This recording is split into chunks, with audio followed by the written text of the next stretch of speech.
Hi there, and welcome to Real Talk with Angry Soccer Mom. This week's discussion topics are anything you feel is newsworthy about racism, bigotry, and inequality in America. And like I usually say, that's pretty much everything at this point. And it's unfortunate, but that's true. If you're there, please say hi. I'm going to adjust so I can see, and we have a lot going on today. I'm hoping that people who are watching will jump in and give their input and tell me what they think because a lot's going on and I can't keep up. And I'm hoping everyone else is going to help me keep up. So go ahead and say hello if you're there, and we will get started. The show. Hey, Neil. Thank you so much for being here, and thank you so much for everything today. You are wonderful. Lakeisha, hi. Lots going on. All right, I'll do my spiel and then we'll get to the stuff. Thank you so much for being here. The show's meant to be an opportunity for viewers to speak their mind and also to serve as an educational tool for white people to learn the truth about systemic racism in America. And the truth's kind of tough to take sometimes. Hey, Pat, thank you for being here. Um, so, before we get started, if there's anybody who's not watching live who doesn't know me, Angry Soccer Mom, and I'm more, I'm more angry. A lot of people try to accuse me of being guilty, but I'm not guilty. They're confused. I'm pissed.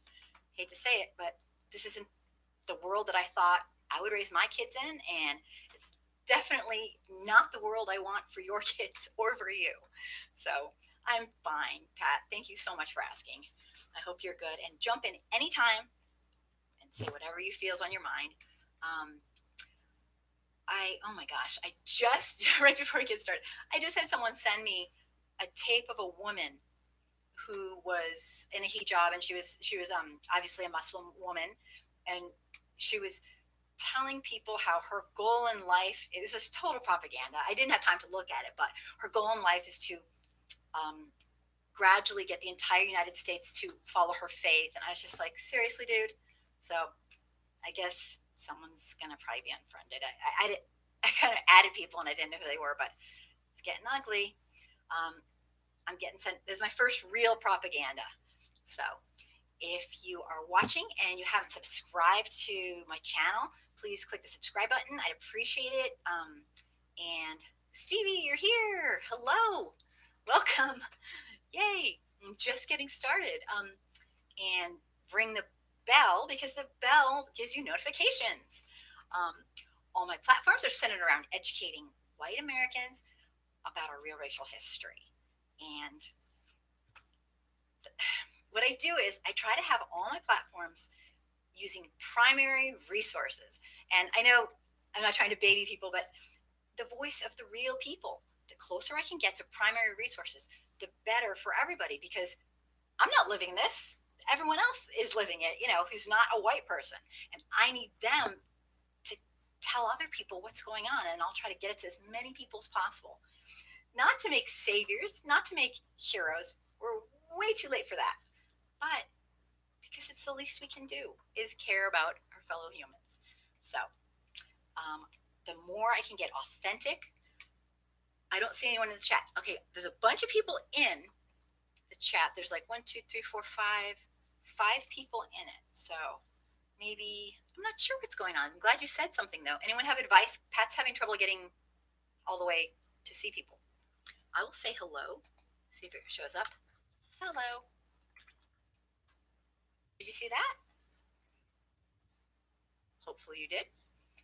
Well, I'm just blabbing for a minute, and then we'll get to the real stuff. Hopefully, if anyone knows what, if anyone could help Pat, that would be awesome. So, a lot of people question why I focus on white people because that's interesting. Maybe go out and come back in. I'm not sure. I have no clue. I'm technologically not as bad as it gets, but that stinks. Because can everybody else give me a yes if you can see everyone else in the chat? Because I can always come back in if it's everybody. Just let me know if you can. Sorry about that. You can see. Okay, Lakeisha can. All right. I don't know. I would just definitely come back in if you can. That stinks. Oh, cool. Yay. All right.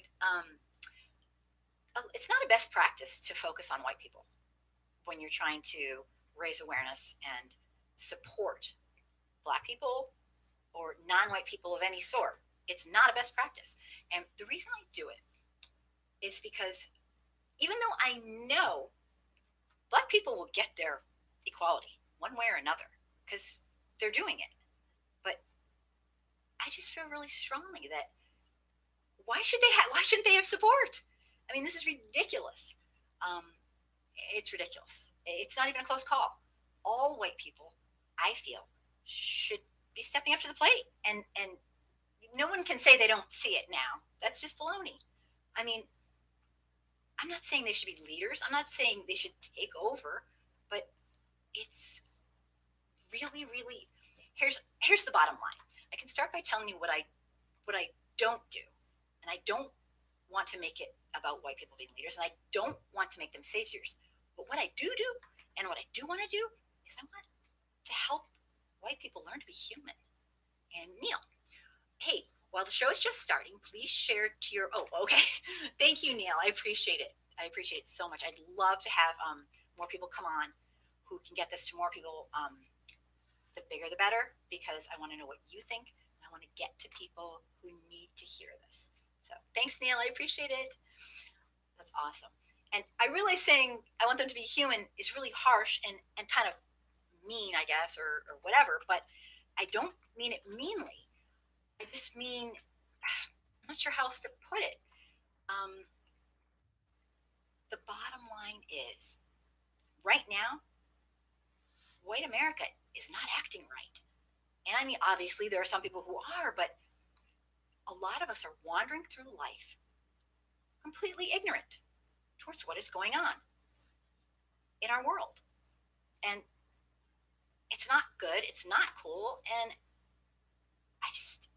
I can't stand it. And so I really, really, I know there are some good folks out there who, if they just got educated, could support. Because, God forbid, we support our brothers and sisters who are Black, brown, indigenous, and of mixed heritage. And I mean, it's just common sense. Because I believe it's way past time for white America to take some racial responsibility and start caring about the crime against humanity that we perpetrate by doing absolutely nothing about systemic racism. So, okay, that's my rant. And I wanted to say, jump in anytime. I have so much to tell you guys about and to learn from you because I know a lot's going on. If you're white and you're listening to this, it's as simple as making a friend with someone who is a different religion, skin tone, nationality, has a different language or ideology as you. Make friends who are different, and you'll come to realize really fast they're just like us. They're people. So, not trying to be belittling, but it's what people have to do to realize we're all humans. So, anyway, most white folks do not have a single close friend. I'm talking about Americans. A single close friend who's not white. So they're learning all this stuff, if they are even learning it.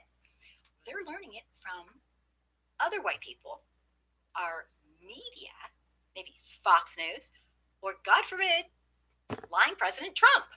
So, let me see. Pat, we'll look at how those white supremacist guys killed 49 people in. Yes, this basically, a lot of what I've prepared, Pat, is on that. And we're going to discuss every aspect and anything else you guys want to. Yes, the New Zealand tragedy is absolutely number one. And I'm just about to dive right into that. I want all your input. I want what you think, how you feel it's impacting anything. Learning social justice, different ideology, not sure about that one. What I mean is this. Here's an example, and this is just my take. I did a 2.5 hour interview on a man who was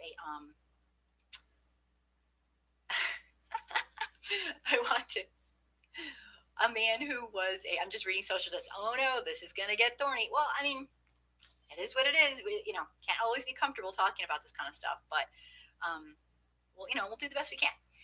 Here's here's the thing. Um, when we talk about a different ideology, what I'm talking about is, here's an example.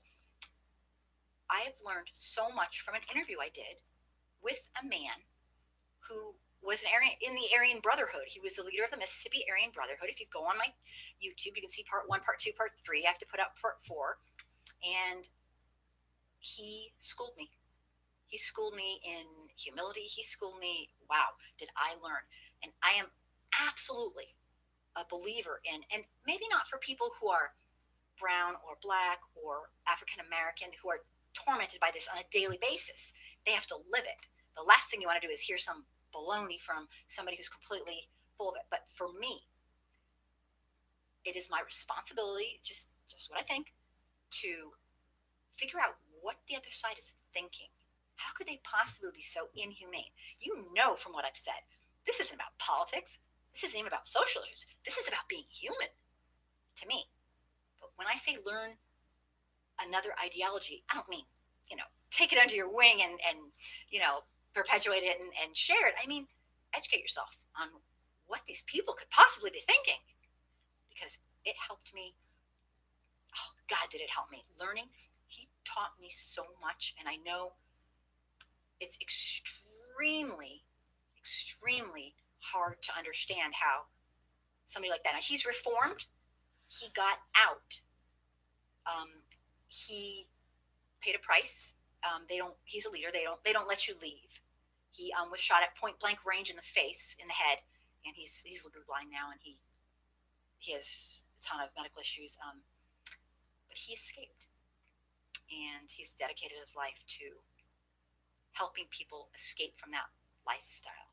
The stuff he taught me was life changing, and if you want to know more about it, obviously just PM me and I'll tell you everything.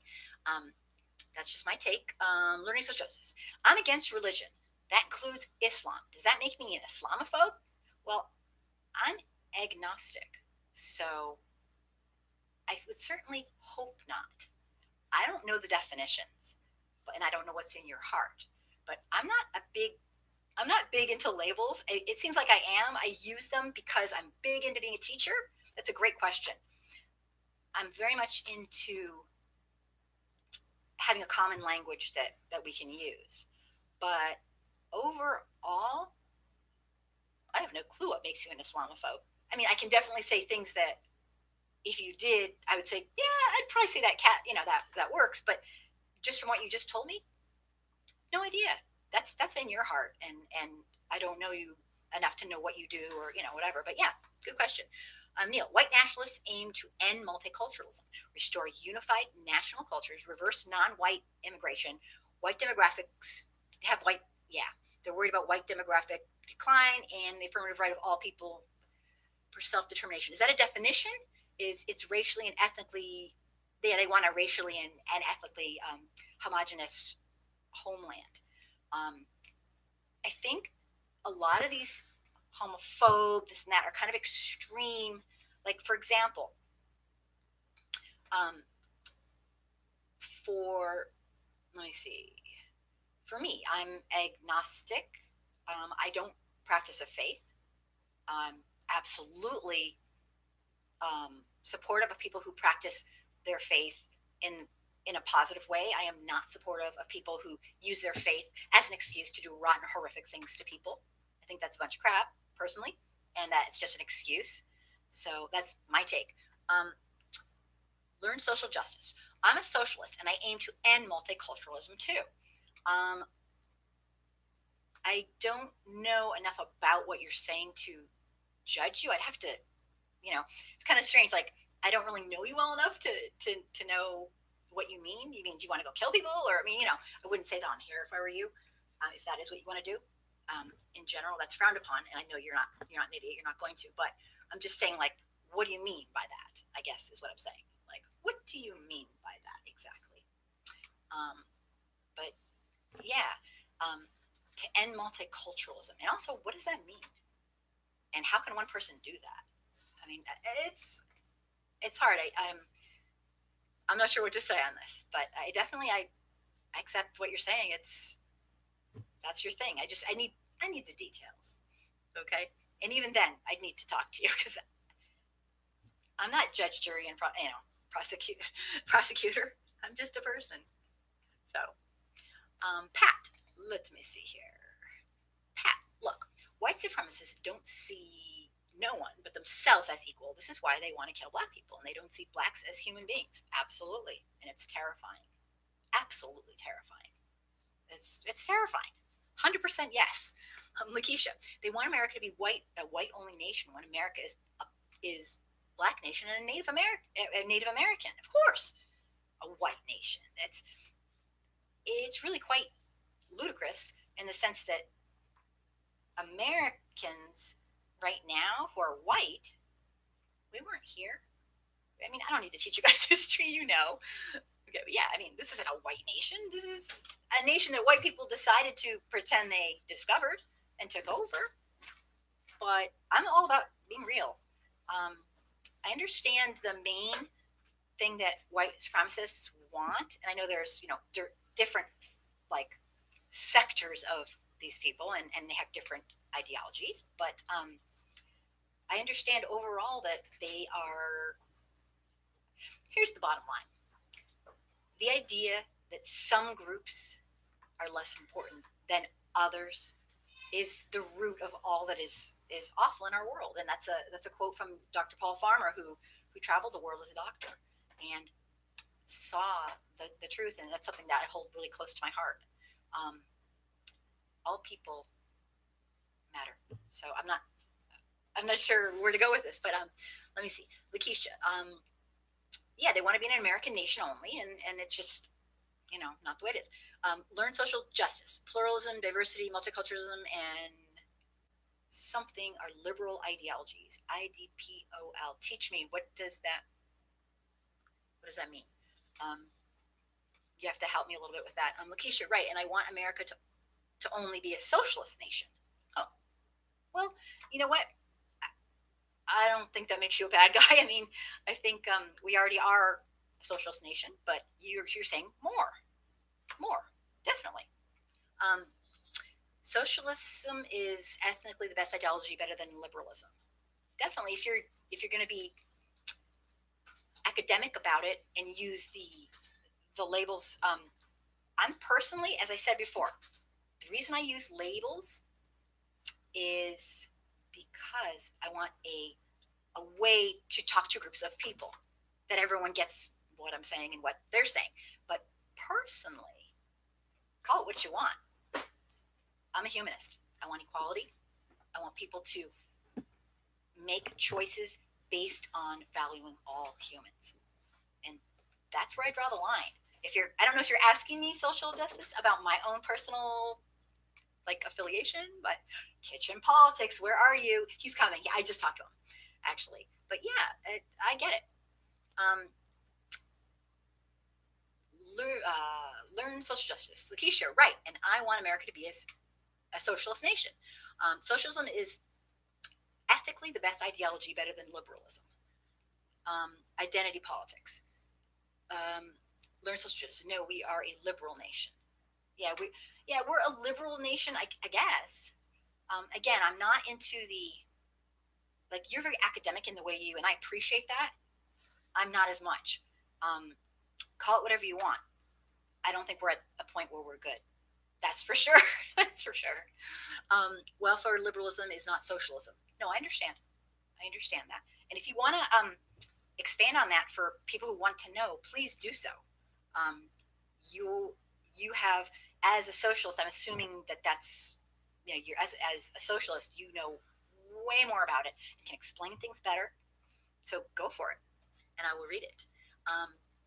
That would be more in line with socialism. Liberalism means you should tolerate white nationalism and other abhorrent ideologies, like hate speech. Yeah, so I understand that. I think ideally that would be nice. It's right now we're so far the one way that it's hard to exactly imagine, but yeah, that would be a really nice thing. I know we don't like to have that kind of thing made into laws. Like for example, the UK, they have they have hate speech laws. Australia has hate speech laws, and in a lot of my groups that I run, I'll have people who, and they're so cute because they have no idea. They'll be from another country and they'll jump on and go, "Oh, they can't say that," and I'll be like, "Oh yeah, they can." They're like, "Isn't that illegal?" It's like very sweet. I'm like, "No, we don't have that here. You can say what you want, pretty much." So it's kind of interesting, but I do appreciate your input, learning social justice. I want to know more. You know, and I definitely welcome you to write to me and talk to me personally because I want to learn all the stuff. Um, let me see. Let me see. Who am I skipping over? Pat. I don't believe in all this religion. However, I am spiritual. Even Jesus never spoke on religion. He spoke on a kingdom. A kingdom. Religion is to wash you back. It makes you to try to be something you're not. Now, well, we can talk about my beliefs. Thank you, Pat, for thank you. I think a lot of people are spiritual, and I think that's great. Neil, white nationalist basic concept. Whiteness, supremacist. What's wrong with diversity? Homogeny. Okay, whitetopia. Oh, is this from like the dictionary or something? This is the white nationalist concept that I just posted. Yeah, I know. I mean, they, like we were saying earlier, they pretty much want everything to be white. Um, Pat. Oh, I skipped what you said. No, I think I went back, right? I hope I did. Um, yeah, learn social. France has a ban on burqas in public. Yeah, it's interesting. Very interesting. I don't have the answers, but I can definitely say right now. I mean, not to like, not going out on a limb here, saying we're blowing it.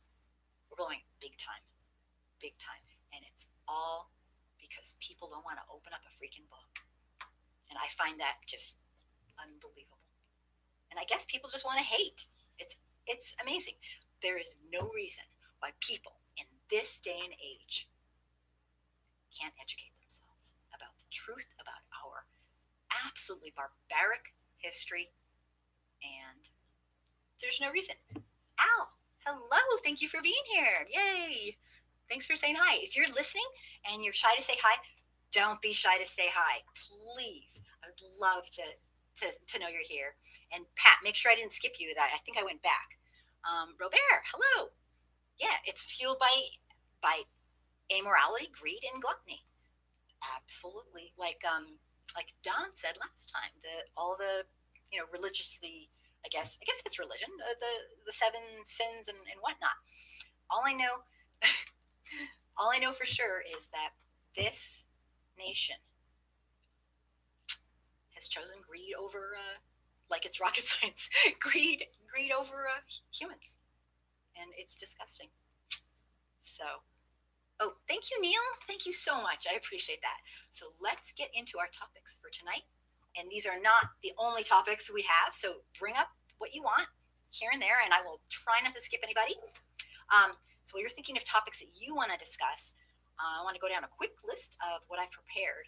And the first thing is globalism versus nationalism. I like to talk about that a lot. The second thing, Trump's world influence in regards to white nationalism and terrorist. He's having an influence, and it is not pretty. Online radicalization. Oh my God! Finally, people are realizing what's happening. Trump's personal ties to white supremacy. For some people who might not know, I'm assuming like everyone watching knows, but you know what? There's always something more to learn. I learn something every time I come on here. So the media's involvement in perpetuating white supremacy. I'd love to talk about that. The psychology of this denial and all these lies surrounding racism and all this, gaslighting and oh, it's just crazy. And then Trump's veto and his fake emergency to make a wall.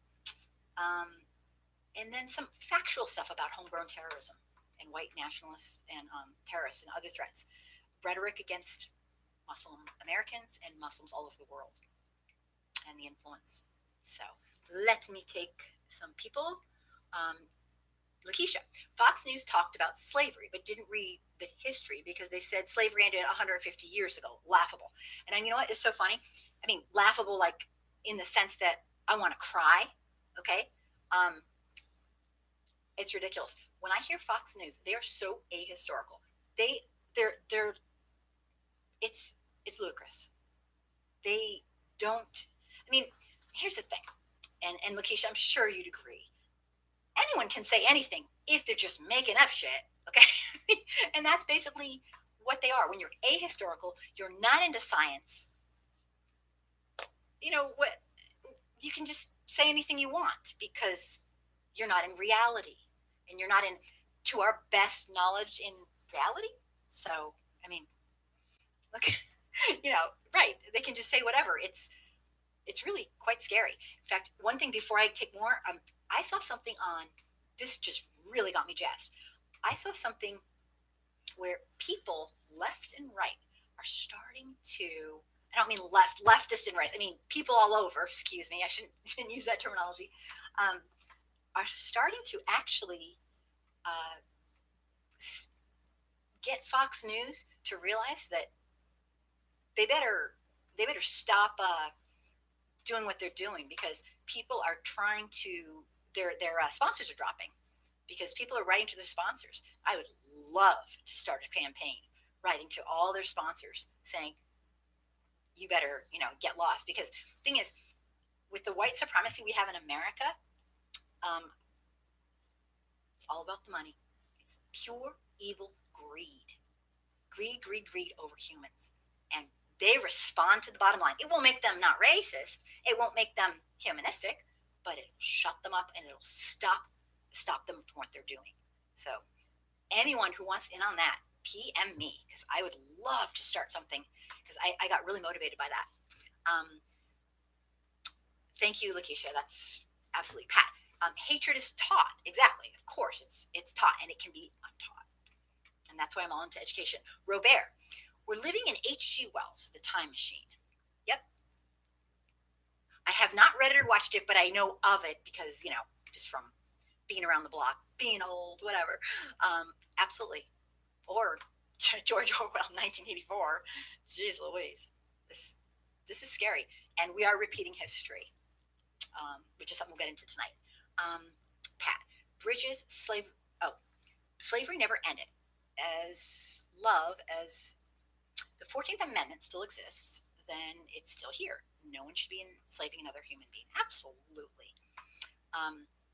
Lakeisha, did you see the white teacher at a public Walmart calling a black couple the N-word? Yes, in front of her children. And yes, I did. I couldn't believe that. She resigned immediately as it was podcasted on. Oh, yeah. That was her children. My God, talk about a direct lesson in evil hatred. That was unbelievable. Yeah, I saw that. I didn't post it, but I was doing other stuff. But wow, I couldn't believe it. It's like, it's kind of interesting. When people do that, it's like, did they not catch on that no one's going to put up with that from now on? No one's going to, we have cameras, we're going to video.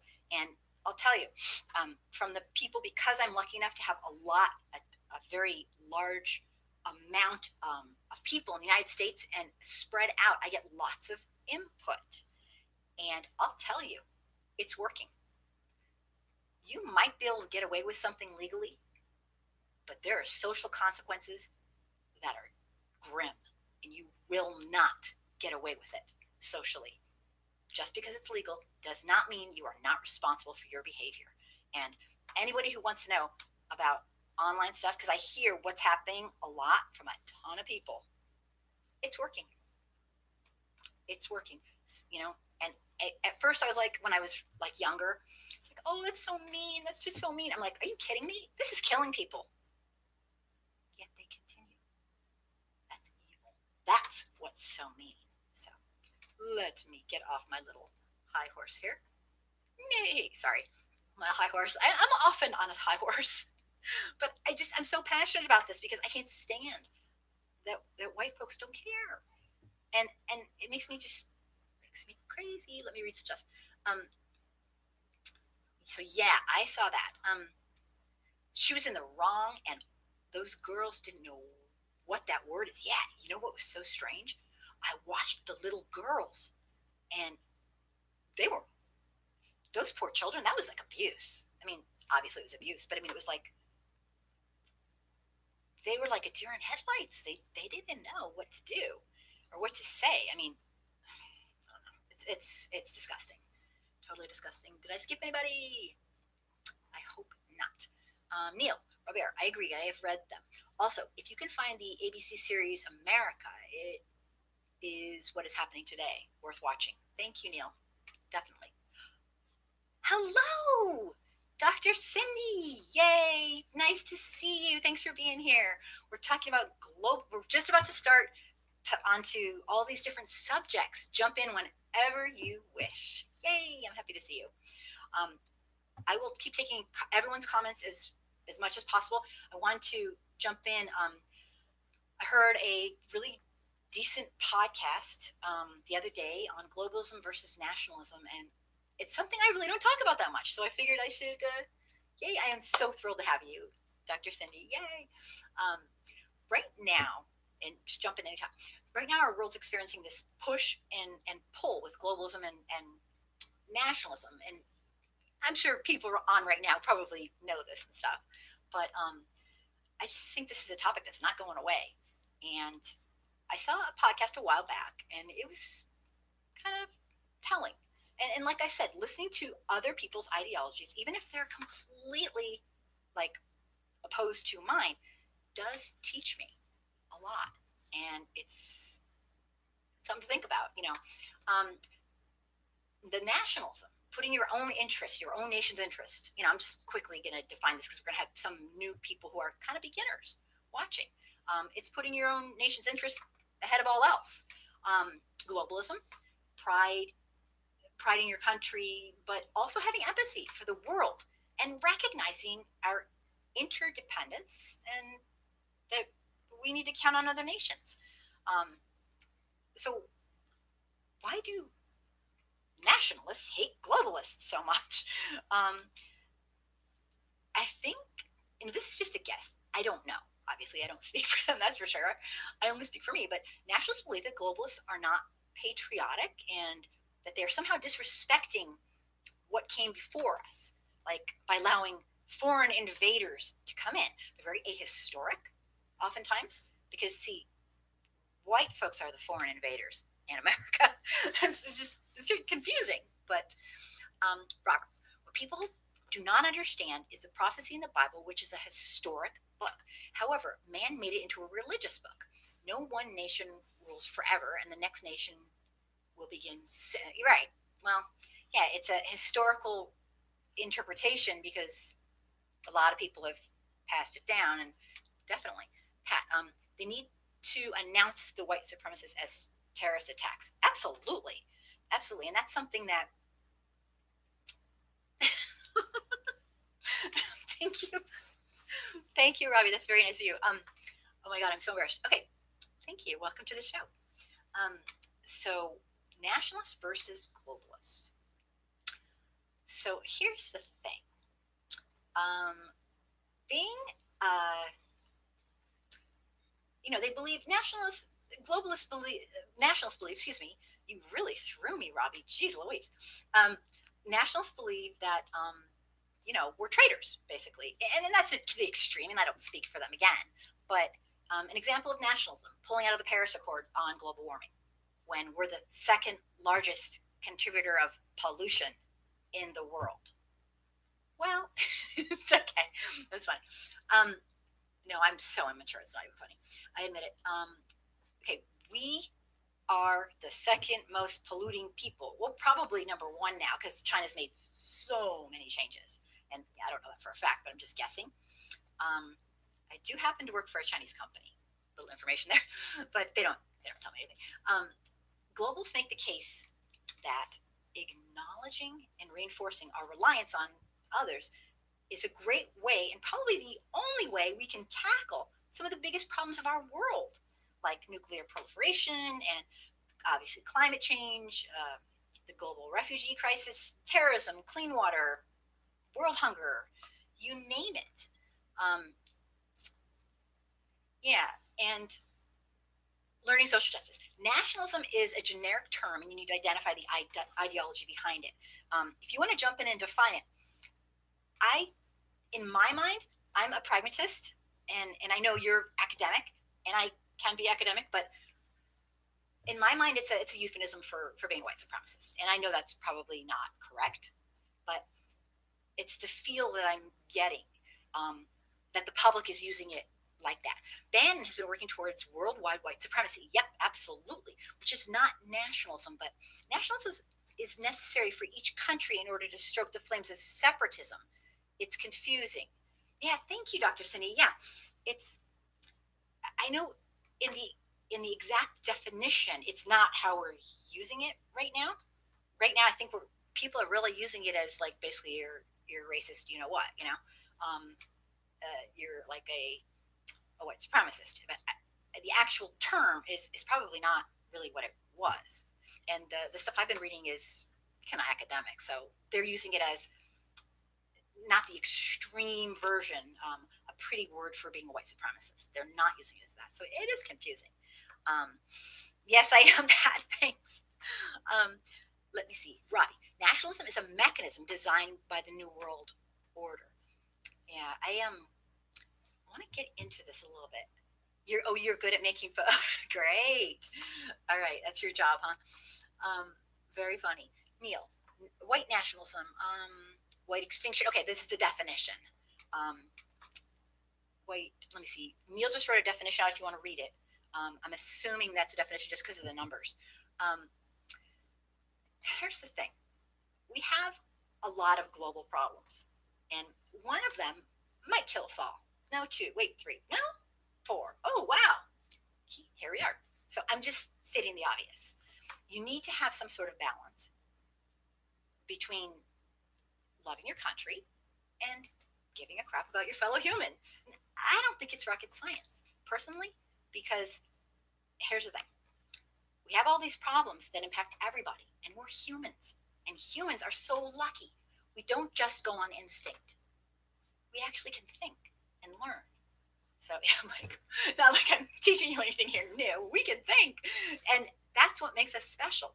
And white folks need to act like humans.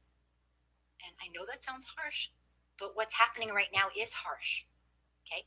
We're allowing our fellow humans to die for nothing. And that's pretty harsh. So learning social justice. You need a balance between nationalism and world government, just like the states need a balance with the federal. That is a fantastic, thank you, fantastic analogy. Fantastic analogy.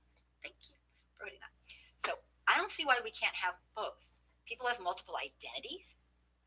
Some black people are of every religion. Some white people are of every religion. We have multiple identities. You don't have to say, I'm not going to go travel abroad because my country's the best. I mean, give me a break. So, nationalism is, however, what stops a lot of things from happening and what hurts people.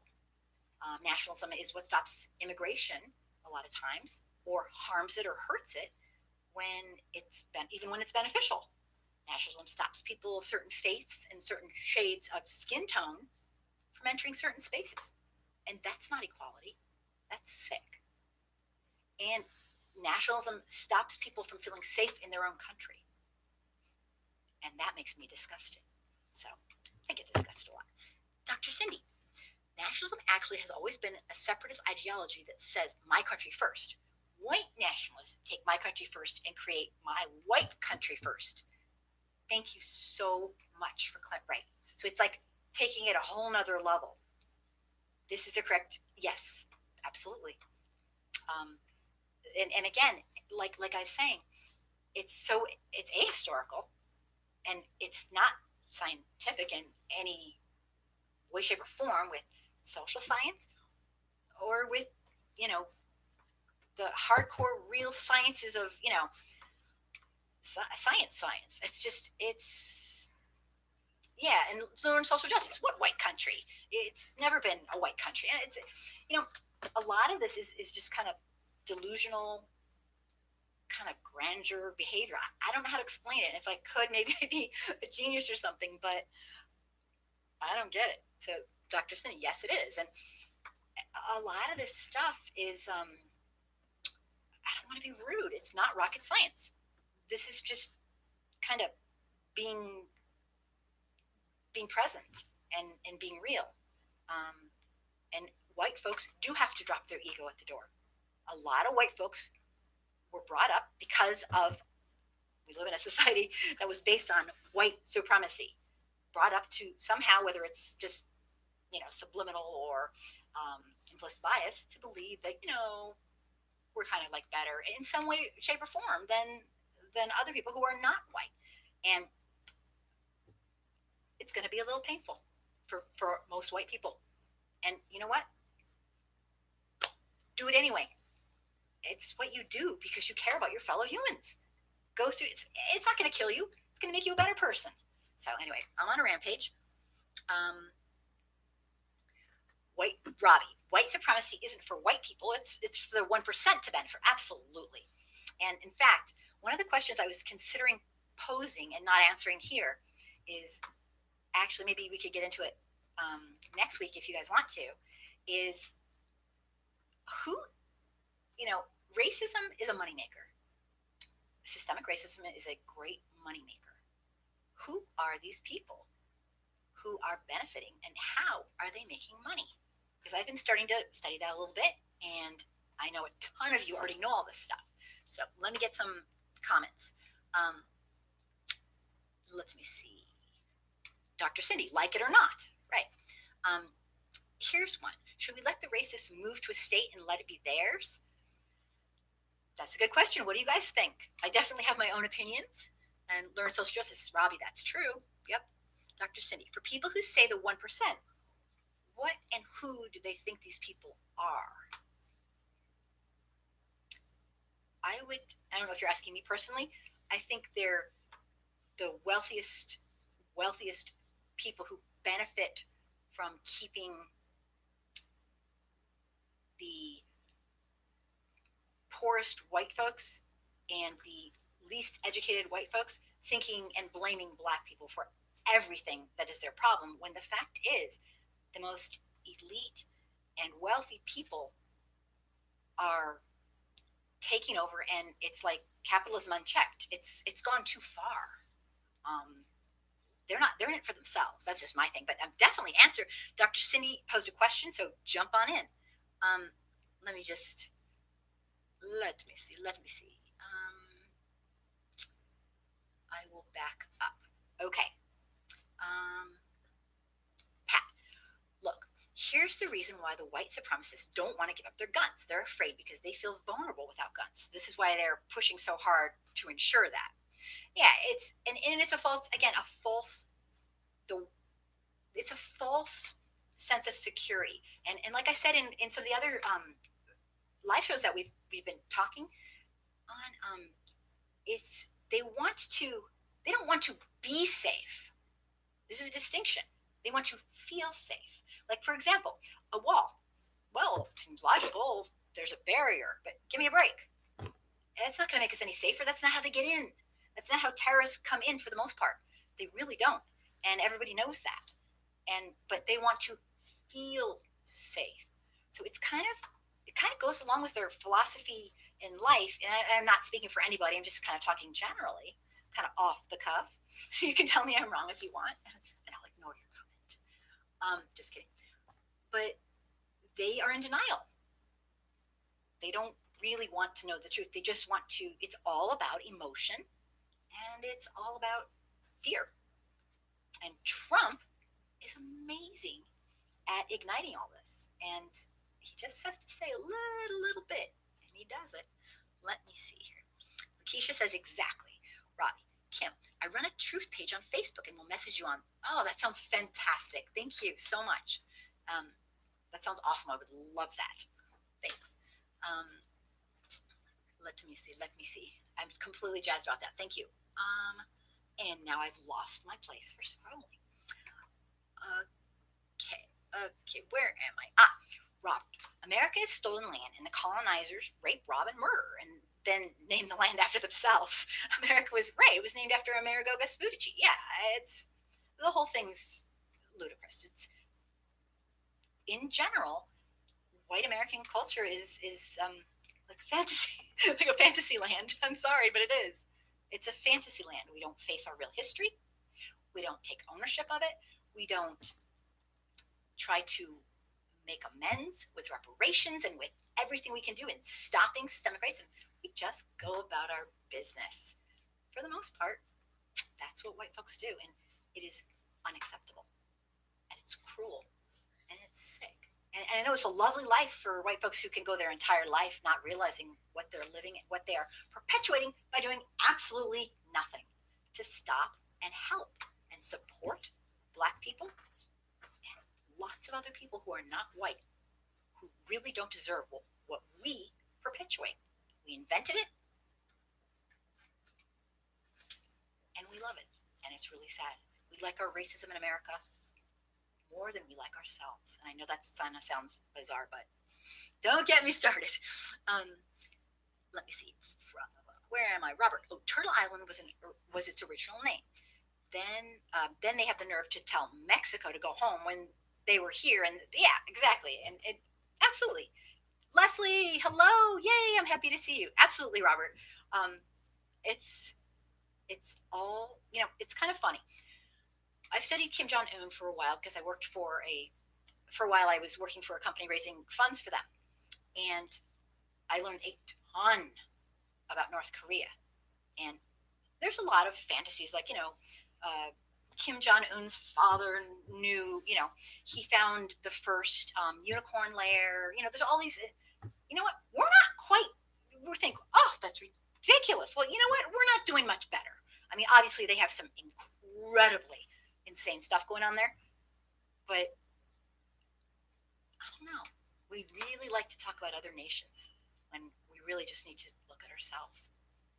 This isn't our best. This can't be our best. It just can't be. So anyway, don't make me cry, guys. I get so emotional when I talk about this. But right, the true invaders are the colonizers, the white folks. I hate to say it, but it's true. And if it's true, I say it.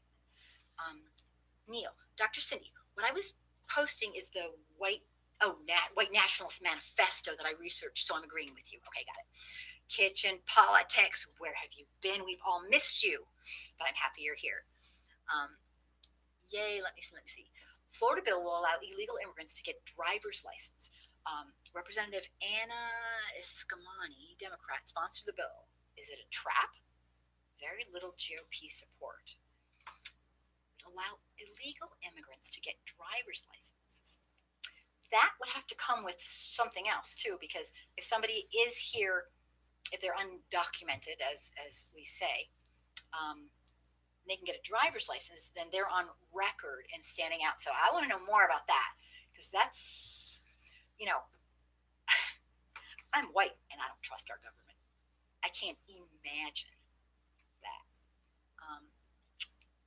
Pat, you mean manage? Okay, very good. Typo, it's okay. Dr. Cindy, white nationalists want a totalitarian government where the country continues to remain white and blacks cater like before, or the Magna mantra. Absolutely.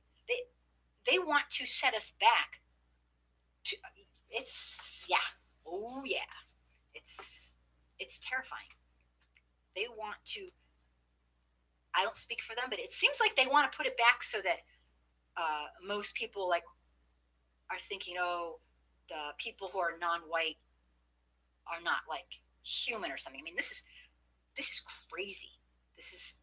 I'm sorry. I'm just saying it like it is. Oh, message, not menage.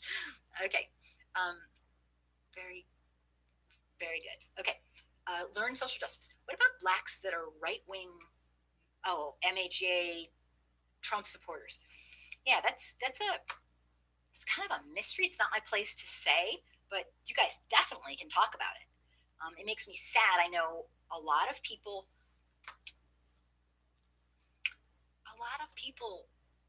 I mean, after you're bombarded and bombarded and bombarded with you're not enough, you're not enough, you're not good enough. I mean, in everywhere you turn, maybe they buy into it. I don't know, and I don't have the answer. But and it's not my place to criticize, but it's really sad because it's like they've been crushed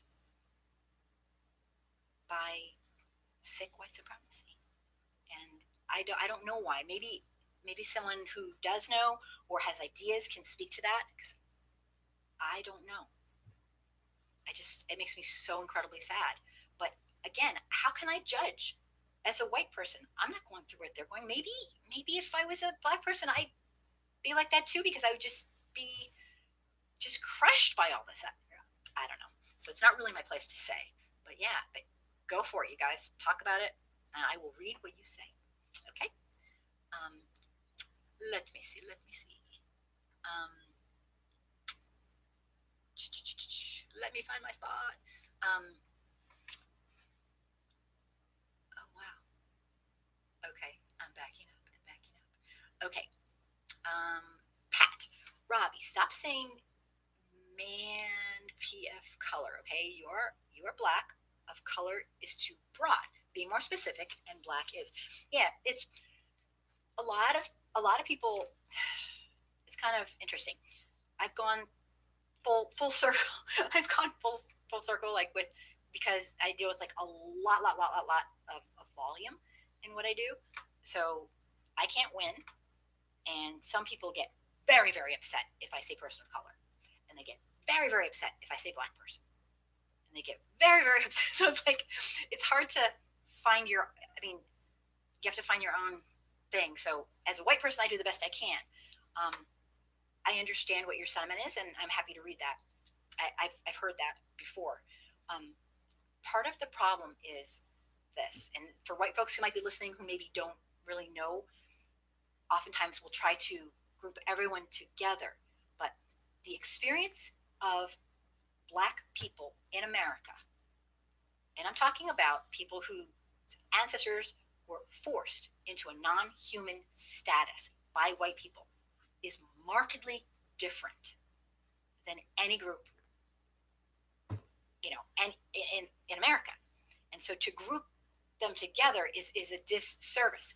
It is not to say that your personal experience hasn't been horrific but in general, chattel slavery and I'm just kind of telling this like for white beginners, chattel slavery and the horror and barbaric, um, atrocities that occurred it's markedly different. And so you have to be really careful not to group everybody. So, no one's ever going to be completely happy, but definitely something to talk about. I will shut up if that's possible, and I will keep reading. Um, Mr. F.S. Black, hello. New York Senator Jesse Hamilton wants to make it an official hate crime to call the police on innocent black people. I know that, and as a person who lives in New York, I am thrilled. Because I'll tell you, there don't hate me for this, there is nothing that stops white fragility and fear more and better and faster than losing money. Suddenly, all this fear will just dissipate. And I know that sounds really bitchy, but it's true.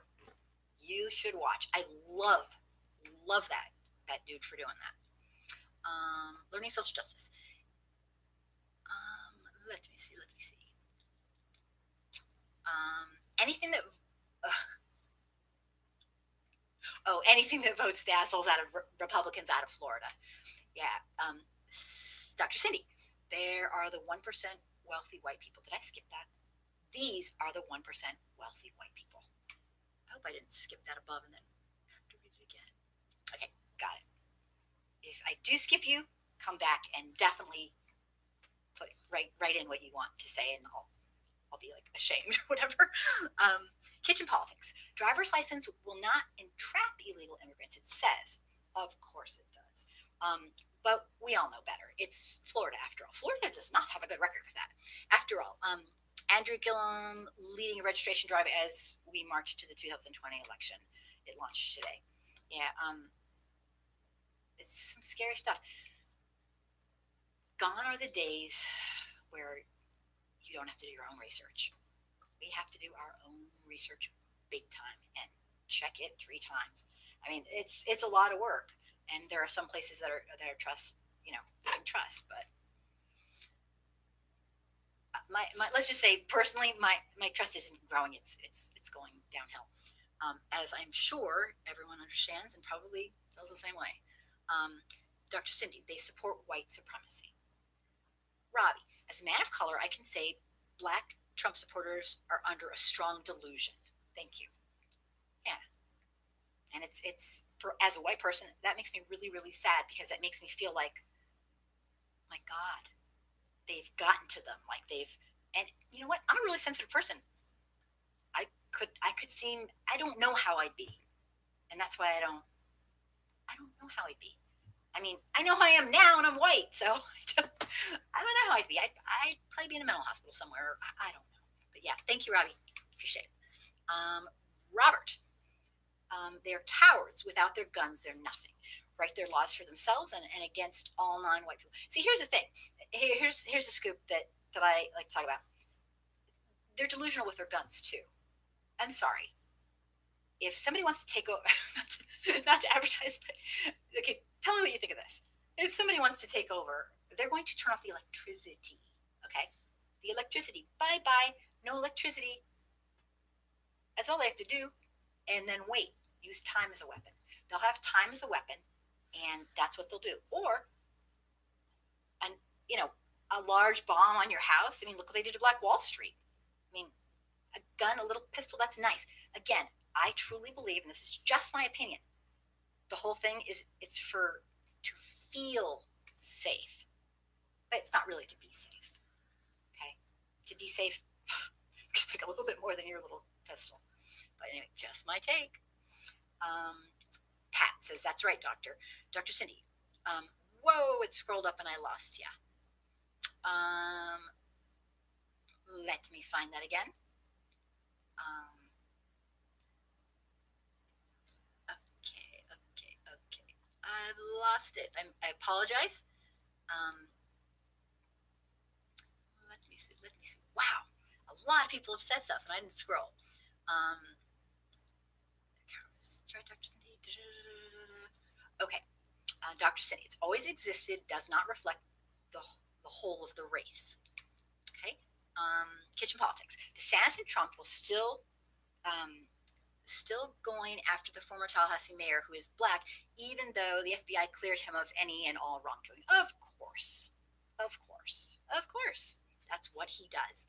Anything to deflect his own wrongdoings. He's got, that guy's pretty mentally ill. Like, I need to say that. Xavier, welcome to the show and thank you for saying hi. Pretty much hit it right on the head. Their spirits are broken in a way they just want to be accepted, and I can't blame them. I mean, if you're a person of color, you can blame them, do what you want.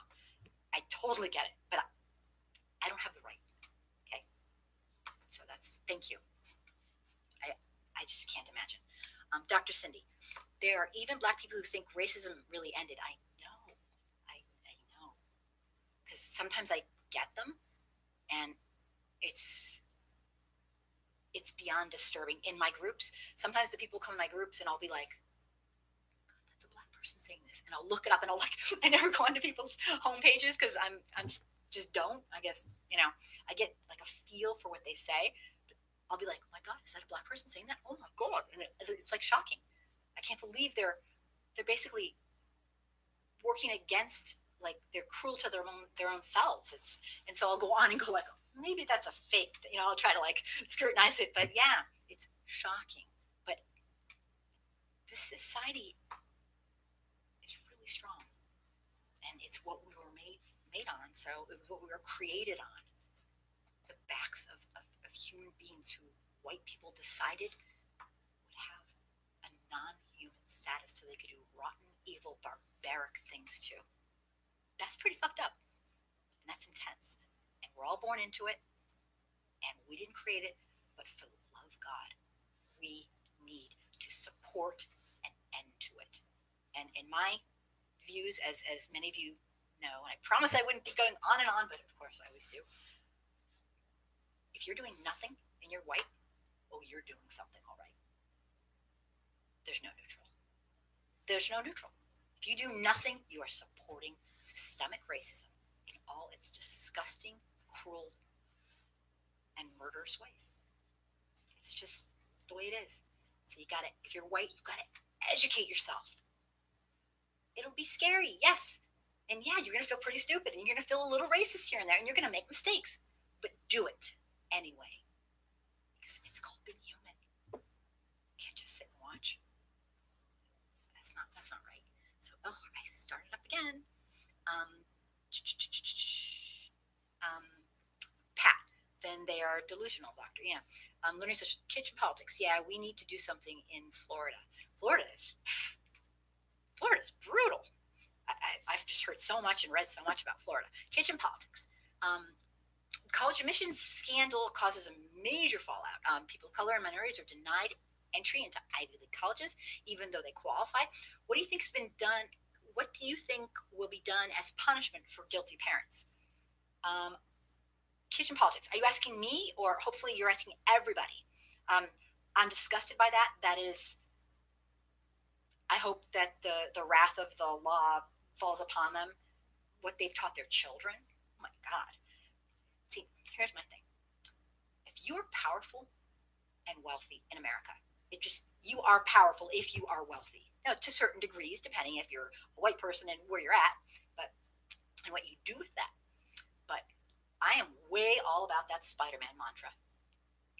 With great power comes greater, I think I just made that up, responsibility. If you're wealthy, you can pay your way out of anything. And you need to be responsible. You need to be able to look yourself in the mirror and have personal integrity. And if you're really, really impoverished in America, I'm not saying you should be able to go be a criminal, but for God's sakes, we criminalize poverty. We will make it harder and harder and harder for you to get anywhere. And we will make you feel like you are dirt. Those are the people who should be the ones having moral issues, that, issues of character. The wealthy people, there's no excuse. Not that there's an excuse for people who aren't wealthy. I guess what I'm trying to say is that's disgusting. The wealthiest people doing something like that takes some gall. So yeah, okay, I'm going to shut up. Yes, not good. How's the? Oh, I'm not going to read that. Social justice. Okay. Robbie, when I speak to you, Kim, I'm going to reveal information that's going to blow your mind. I have no doubt you will. I can't wait to talk to you. And I got to tell you about Neil, because Neil is, okay, I'm just going to tell you right now. Neil's one of my friends, and I know he's listening. I know you're listening.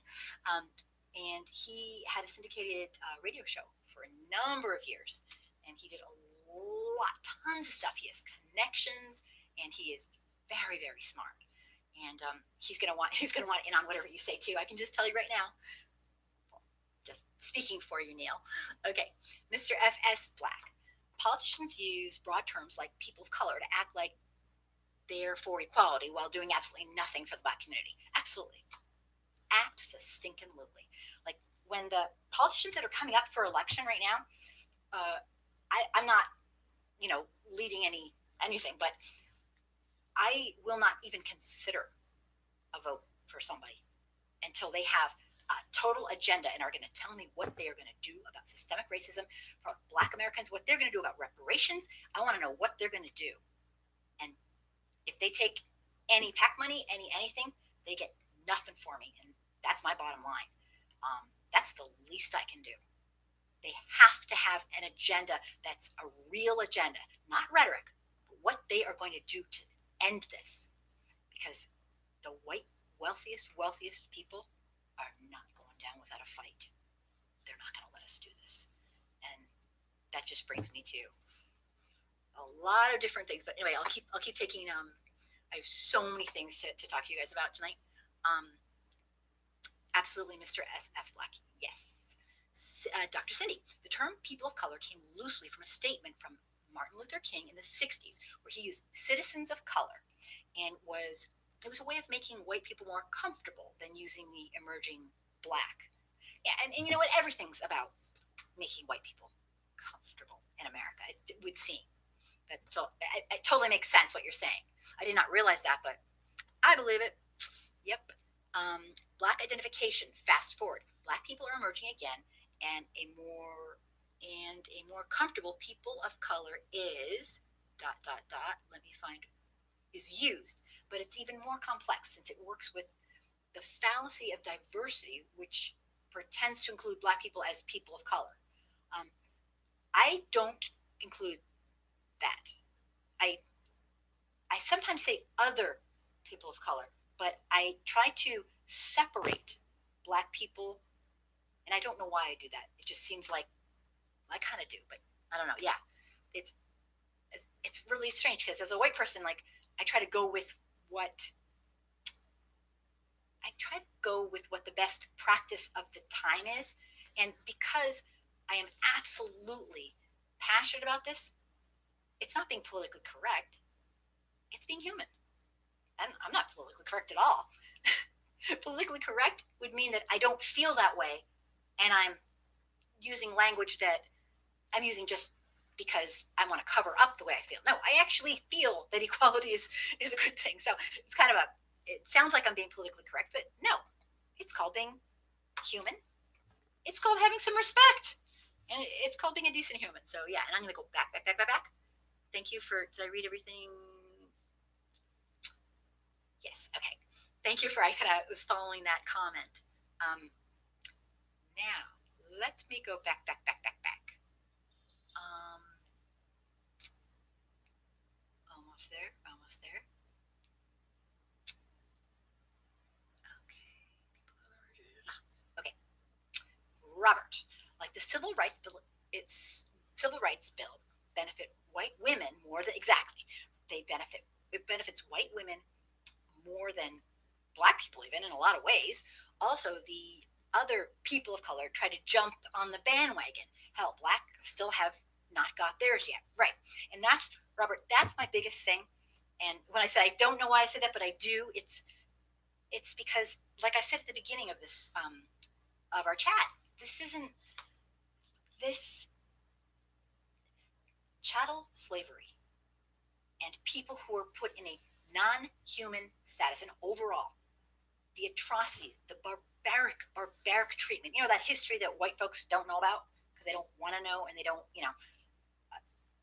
they're taking racial responsibility. Good luck, it's that stuff.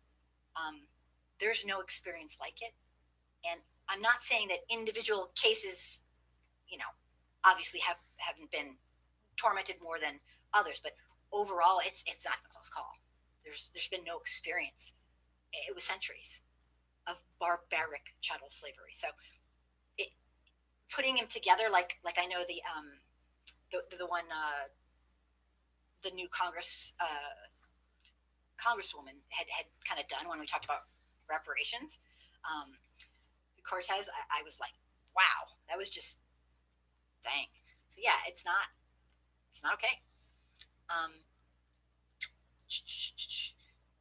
can't read yours, Lakeisha, but everyone else can. Leslie, Black, 45 supporters are better known in the hood as House. Oh, yeah. Yeah. I know. There's all these words for it, which I can't really read because I want to stay on here. But yeah, no, everyone else can read that. I know. And that's not my place to say, but it's just so, I can't imagine. I just can't imagine. I can't imagine. And I truly like to believe that people do things because of their own personal pain and whatnot, but it must be enraging to see somebody do that as a person, a Black person. I can't imagine. Yeah, that. Um, let me see. Oh, Anastasia, hello. I'm so happy you're here. And Anthony, hello. This is exciting. I'm so happy to see everybody. I have skipped stuff. Let me go back. I apologize. Neil, I'm trying to make you blush. Let me back up. Wow, I skipped a ton of people. Goodness. bought into the delusion. Narcissistic, Lakeisha, narcissistic, delusional racist. Um, cool, says learn social justice. Um, Dr. Cindy agrees with Pat. Kitchen politics. Asking everybody. Lori Laughlin says she thought nothing about it according to reliable news sources. Well, of course she didn't.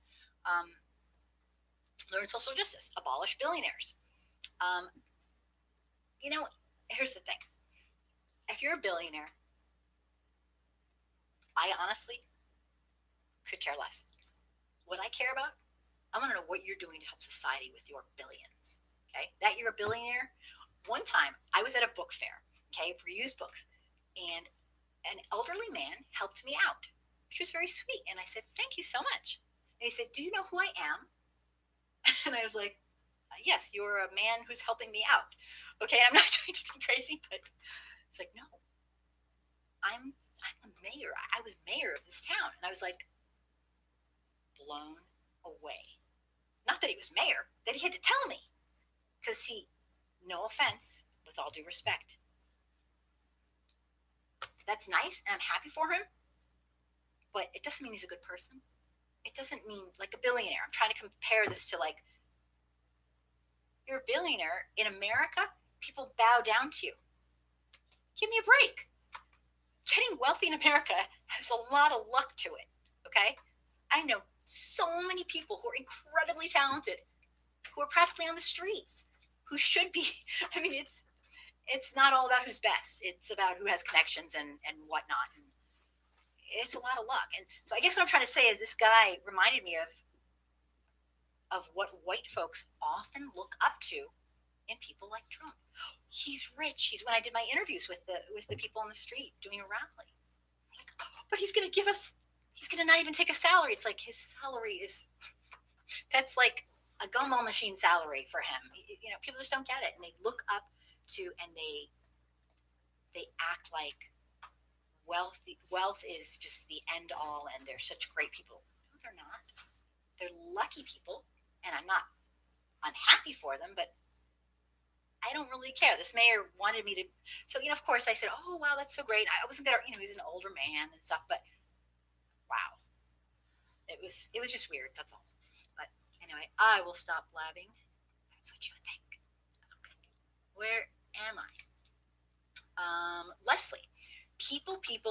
If these rich people who cheated and lied to the IRS, if they don't do some serious time, you will see what we people of color already know about white privilege at work, right? And you know what, Les?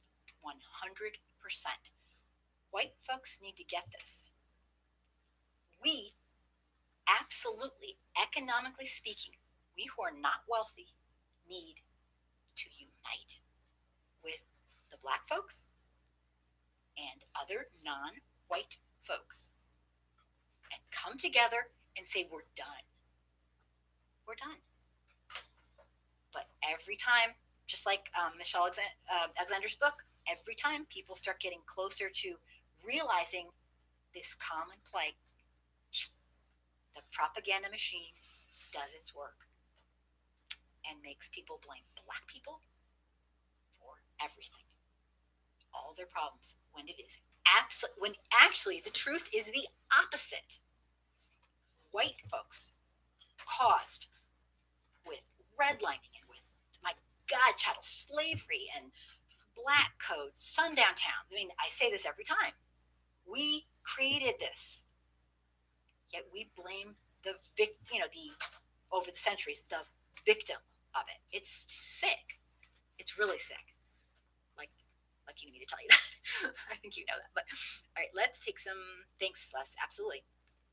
Kitchen politics. Multiple news sources as well. I hope they throw the book at all of them involved. It's kind of interesting. I hope so too. It's a really sick thing they did with all the. I mean, those are the same people who, affirmative action. They don't even get what affirmative action is. They just don't get it, and they don't know their history, and they're entitled. And I don't. I'm not trying to be all over them, but they have privilege. They have extra privilege. They have economic privilege, and they still decided to be immoral, and they took the places of people who don't have that privilege. And that is something I can really relate to. And I think lots of people can relate. And when I heard those people talking about them, some of the people who were in the cases and stuff, I noticed they were normally white folks get away with murder, literally, but they were brutal with them. And I was like, who are these people? I want to know them. They actually seemed like they were taking it seriously, but because we know our own history here, I'm not holding my breath. Wealthy people somehow get wealthy attorneys, and they do what they need to do to get away with murder. So I'm not holding my breath. The system is not broken. It's working absolutely as planned. I love saying that, kind of, in a sick sort of way. Pat, but when it comes to giving reparations to Black people, they see a problem with it. Oh, of course, but they tend to give it all. They tend to give it all. Blah, blah, blah, but tend to give it to all the other races, but Black people. It's only with Black people they don't want to give it. Yeah, and you know what that is? It's like the sick hatred. I mean, so many other groups got reparations. Maybe not enough, but they got them. The one group, it's like the opposite of what they should be doing. It's enraging. Yep, great point, Pat. Thank you for. Okay, reparations to Robbie. It's not going to end because the elite know that the so-called Negroes are the true biblical Israelites and part of the 12 tribes. Yeah, I think it's not going to end. Great points. It's not going to end because, yes, I definitely have been studying that. It's not going to end because white Americans are greedy as you know what, and they will not allow it to stop without some serious fight. Yeah, there's just so much to it. It seems so simple, but it's just so. Robbie, read Deuteronomy 28. Okay, thank you for that, and I'll go back and look at what everyone says. Dr. Cindy, it is what is used by institutionalized racism, not necessarily interpersonal relationships. Good point. And sometimes, to be honest, I have a little bit of trouble kind of separating the two. It's hard. It's complicated. Thank you for that nice comment. Anthony, hi, Mom. Hate the fact that I always catch you when I'm going to bed. Love you. Oh, thank you so much for being here. Anthony, I really appreciate you. Thank you so much. You add so much to this, and I know it's getting late. You must be on like East Coast or have to get up early. No problem. I'm thrilled to have you here. Oh my gosh, I finally caught up. Anastasia, back to you. Doctor, wow, I am way behind. Okay, Dr. Cindy. People of color is used by institutionalized racism in order to pretend that diversity is working when the specific people racism was designed for are still excluded and discriminated against. Fabulous point. Yep. I love the way you say things, the way you put things. It's easy to understand. Kitchen. Whoa. Okay. Whenever when I scroll a little, it just goes flying. It's the only thing I do not like about this. Found back. Kitchen politics. You got nabbed for something. 30-year-old white police gets 5 years probation for sex with a 14-year-old Black girl. Won't have to register as a sex offender. Thoughts. Very disgusting. When I went over some of the crimes, because people are starting to have actual records of now it's still voluntary, but you're supposed to turn in, like if there's an incident in your police station, you're supposed to turn things in, and there are surveys. So it's getting ever so slightly better, but not obviously anywhere near what it should be. There are more cases of police raping people in the line of duty. It's like police in America, that's like a whole nother show. It, the way we have it is absolutely purposeful. There is nothing chance about what's going on. There are such things that are such low hanging fruit in the sense that we could make our police incredible. Training and just screenings and better pay and tests for implicit bias and continuous. I mean, don't even get me started. We just don't want to. The white people don't want to, or it would be done. So that's just my take. But let me see. Yeah, that's awful. And definitely, if you have something to say about what kitchen politics is talking about, jump in there and definitely say something. Um, did Robert? Did you know they made shoes and purses out of? Yes, yes, yes, yes, yes. Yeah. No, I know. That's that's like I don't get heebie-jeebie like by like you know bugs or like spiders or snakes, but that is just that's it's. I studied some of the Florida crocodile stuff, and I just I actually want to make another video on it, but I don't really want to. Um, it's so painful to yeah, yeah. Anastasia, I had a racism forum, but like I said, I tagged you in it. Oh, you know what, Anastasia, I have been completely out of touch with. I just haven't been following anything. I should give you my number because if I haven't, yeah, no, I probably haven't. I should give my number because sometimes I get so bombarded with like 80 or 90 or 100 like tags, and then my family got sick this week, so I think I let a lot of people down, but it's kind of a crazy week. But yes, I want to hear all about it, and I want to know: did you do the forum, or were you in it, or I'd love to know. Um, excuse me, Pat. Black people in this country have been treated worse than any other race on the face of the planet. Absolutely, yeah. It's that's why I did this video. The video that I get the most shit about, I guess, just to put it bluntly, um, is the Irish we're not slaves, okay? And people they go nuts at me, and it's like I'm not saying the Irish didn't have things happen. It's just there's such a huge, it's a joke, and they just don't get it. They don't want to get it, so it's yeah, it's crazy, absolutely. Um, where am I? Robbie, there's a reason for that. Robbie, Pat, Robbie, it's biblical. Um, I don't even know if I'm pronouncing this. You are not allowed to use words I can't pronounce. That's cheating. Deuteronomy. I'm going with it. I'm a phonics specialist. Don't make fun of me. 28 and the curses. Dr. Cindy, you know what? While chattel slavery was horrendous, the worst was commoditization. Another person using words I don't know. This is where black bodies were monetized and used as investment instruments on Wall Street. Yeah, yeah, yes. I've heard of that. I didn't know that's what it was called. Yeah, it's just unbelievable. The whole thing's unbelievable. The dehumanization and the cruel stuff, and I don't know. I refuse to believe that. Oh, that was just what they did then. No, no, that's that's a cop out. It's another denial of. It's just a denial. I people, white folks love to tell me that. That's just what they did then. You can't judge them by yeah, you can. What do you think we're doing now?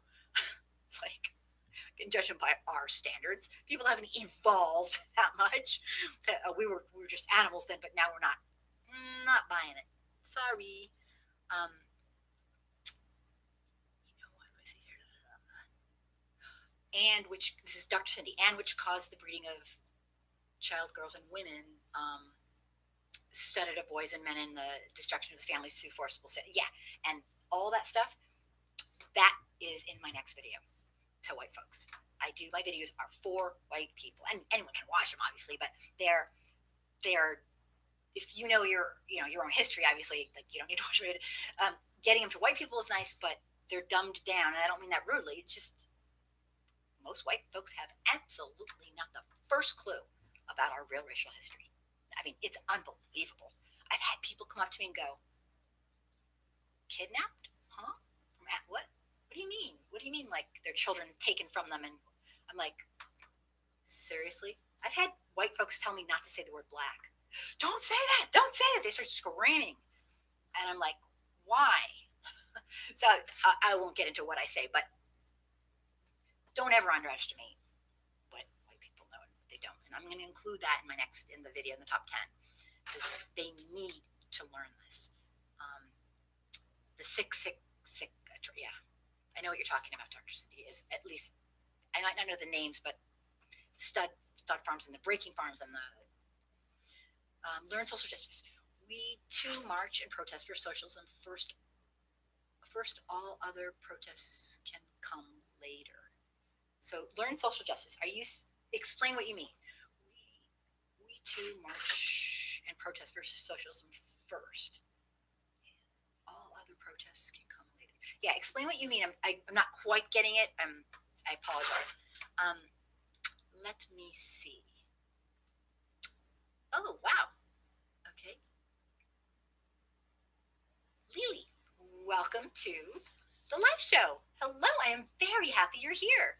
I'm late. Oh, you're not late. You're just on time. But you're here. I will have to watch the whole thing later. Oh, thank you so much. Oh my gosh. Thank you so much. And thank you for being here. And if my dog doesn't stop scratching that door, I'm going to have to go open it. He wants in. He wants me. I am thrilled that you are here. Pat, it's a lot of white supremacists at work to keep wealth within that 1 or 2%. So it's not luck at all. It's orchestrated that way by the white supremacist elite. Well, right. And for them, it's probably not luck, like I'm saying. I'm just talking about becoming very wealthy. Excuse me for 1 second. I'm going to make a quick call because my poor little pup wants in and nobody is letting him in. So I will just quickly do something. I apologize for the delay. This will do it. Okay. So where was I? Jamie. Hello. Thank you so much for being here. I'm thrilled to have you. Like I'm having you. Let me see. Yeah, I know what you're saying. I get what you're saying. I was kind of referring to like people who kind of make it and are doing really well. Not the 1 and 2%. Of course, it's like they're kind of all in each other's club or something. Did you ever guys? It just seems like okay. I'm going to be really like upfront here. You know, these people who are pedophiles, like that are wealthy people who enjoy doing horrific things to children, innocent children, like Epstein, just all these guys. Seems like they don't know each other. Did you guys ever get that feeling? After I was studying some of it for last week's show, I'm like, this is incestuous, and not in the literal sense, but these people cover for each other. These people know what they're doing. They know where to go and who to go to. It's a club. It's a club. So yeah, in that sense, absolutely. Let me see. Did I skip anybody? Neil. White people are put the love for money over the love of humanity, especially over Black people. Yep, it's unbelievable. It's absolutely unbelievable. Oh my gosh. That's our motto in America is greed over humans. It's sick. I mean, just in every area too. In every area. I always tell people, insurance, if it costs less to kill you, insurance companies will go for it. I mean, it's true. Anyone who's ever had anything wrong with them knows if it costs less to kill you, they'll do it. And I'm dead serious too. They won't give you the right medicine that you need. They'll make you trial something else. I mean, I've had a lot of experience with that, unfortunately. And I can't imagine somebody who is really, really having a rough time economically dealing with. It's unbelievable.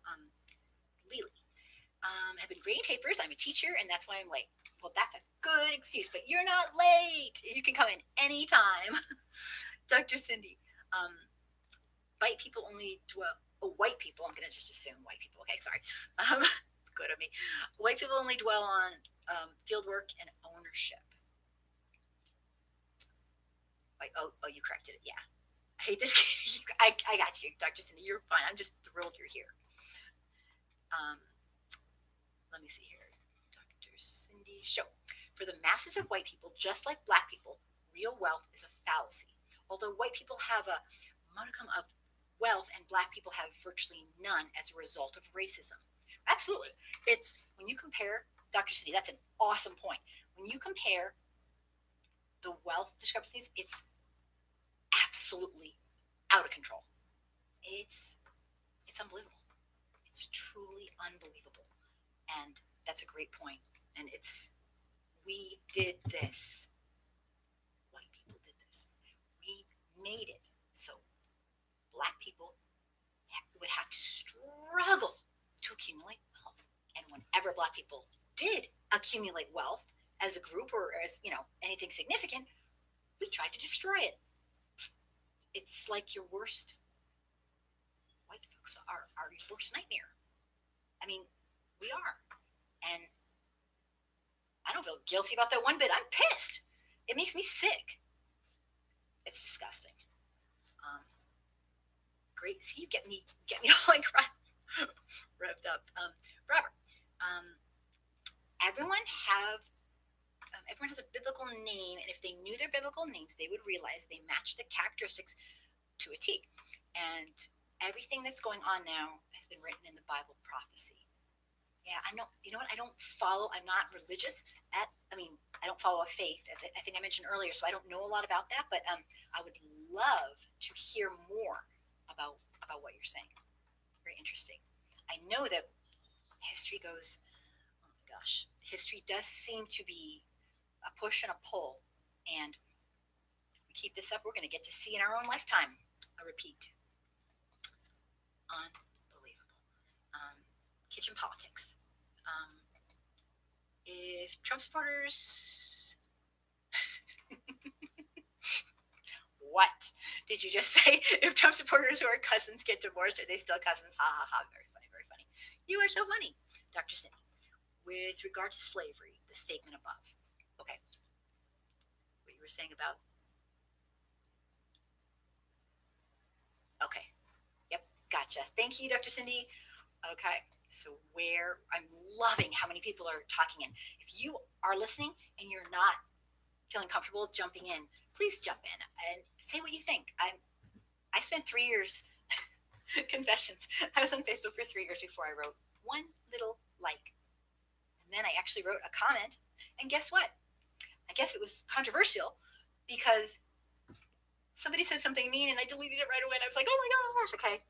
I've changed, but jump in. The more you jump in, I was the shyest person on the planet. And then there's one thing that makes me not shy, and that's watching our culture of white supremacy.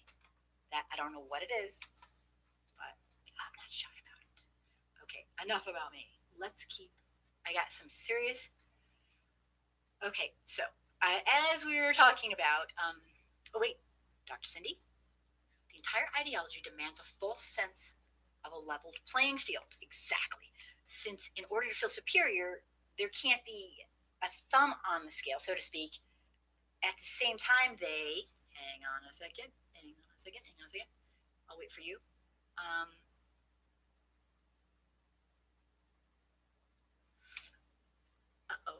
I'm waiting for you. I'm going to read somebody else's. I hate to do this. Lily, I'm sorry if you've covered this already, but I'm curious. What got you interested in social justice, racial justice? And I'm so happy you're doing this. Oh, thank you so much.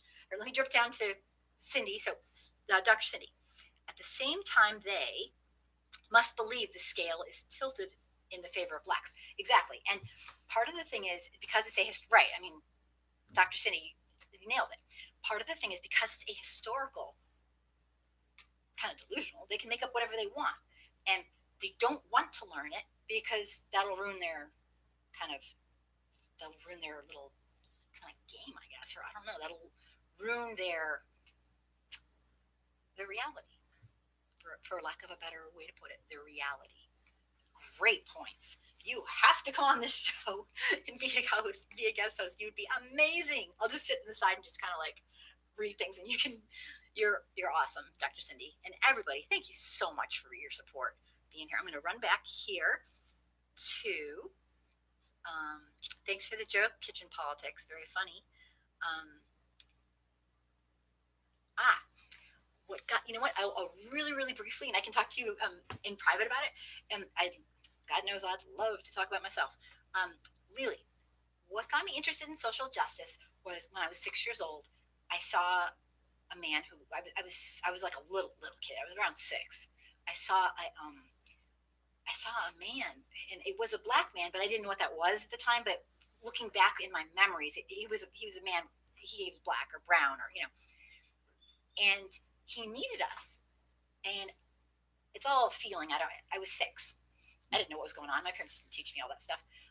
And he needed us, and the adults walking by acted like they didn't see him. They acted like they didn't, like literally, they didn't see him. I saw him, and I didn't understand why people weren't helping him. And I was like devastated, and I was being dragged along. We were rushing somewhere, and I kept looking, and I wanted to go up to him and say, I'll be your friend. I like you. And you know what? I made eye contact with him, and he was scared of me too. And I could tell. And it's just a feel. That's just how I was born. I don't know. And then ever since then, I wanted to figure it out. Like, what is this thing? And then when I was 12, I figured it out. And when I was 18, I learned about Jane Elliott, and I was like, oh my God, somebody gets this. This is something real. And then I worked in Compton. When I was 23, I was a teacher. So I totally get ready. I was a teacher in Compton for a number of years, and it was during the LA riots. So I got the experience of a lifetime with 8 shootouts in a 9-month period in our area, where you could hear basically bam, bam, and everything's closed. There's a code yellow. They had a code yellow for it. I mean, they had and then the riots came. So that's kind of like a quick, thank you for asking, but thanks. So I want to know. I just want to be able to do something. So thank you for asking, Lee and Robert. Bible is a history, culture, and bloodline book, and the white men made it into a religion called Christianity. Thank you for educating us, Doctor. Wow, I scrolled and now I'm in trouble. Robert, Dr. Cindy. Okay, we got Neil. If you're watching but not subscribed to, oh, thanks, Neil. Like reading, like wrote. Thank you, Neil. Oh my gosh, I would love. I would love for you to tag people on Facebook, get people interested. It's not for everybody.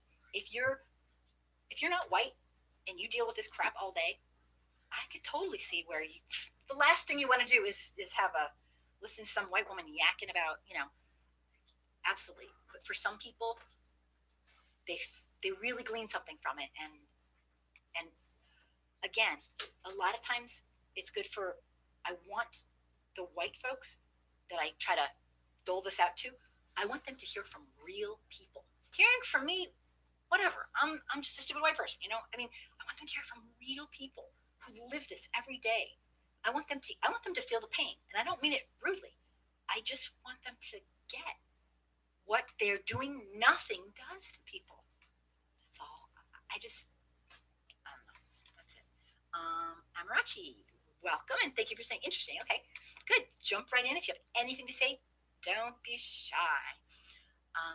Jamie, I can't believe that Trump is still talking bad about John McCain, and Trump won't leave his ship. That's disgusting. Yes, because I don't care if you are against what he says, what John McCain stood for, but you know what? I can say he might have made mistakes, and I'm sure he did, but he was a man who actually stood up to what was wrong. He had principle, at least for a lot of things that I saw. And Trump I get why Trump's doing it, because John McCain, and I'm not a Republican, I'm not a Democrat, is everything he could never, ever, ever be. And kills them inside. Yeah, Jamie, I agree. It's disgusting. Um,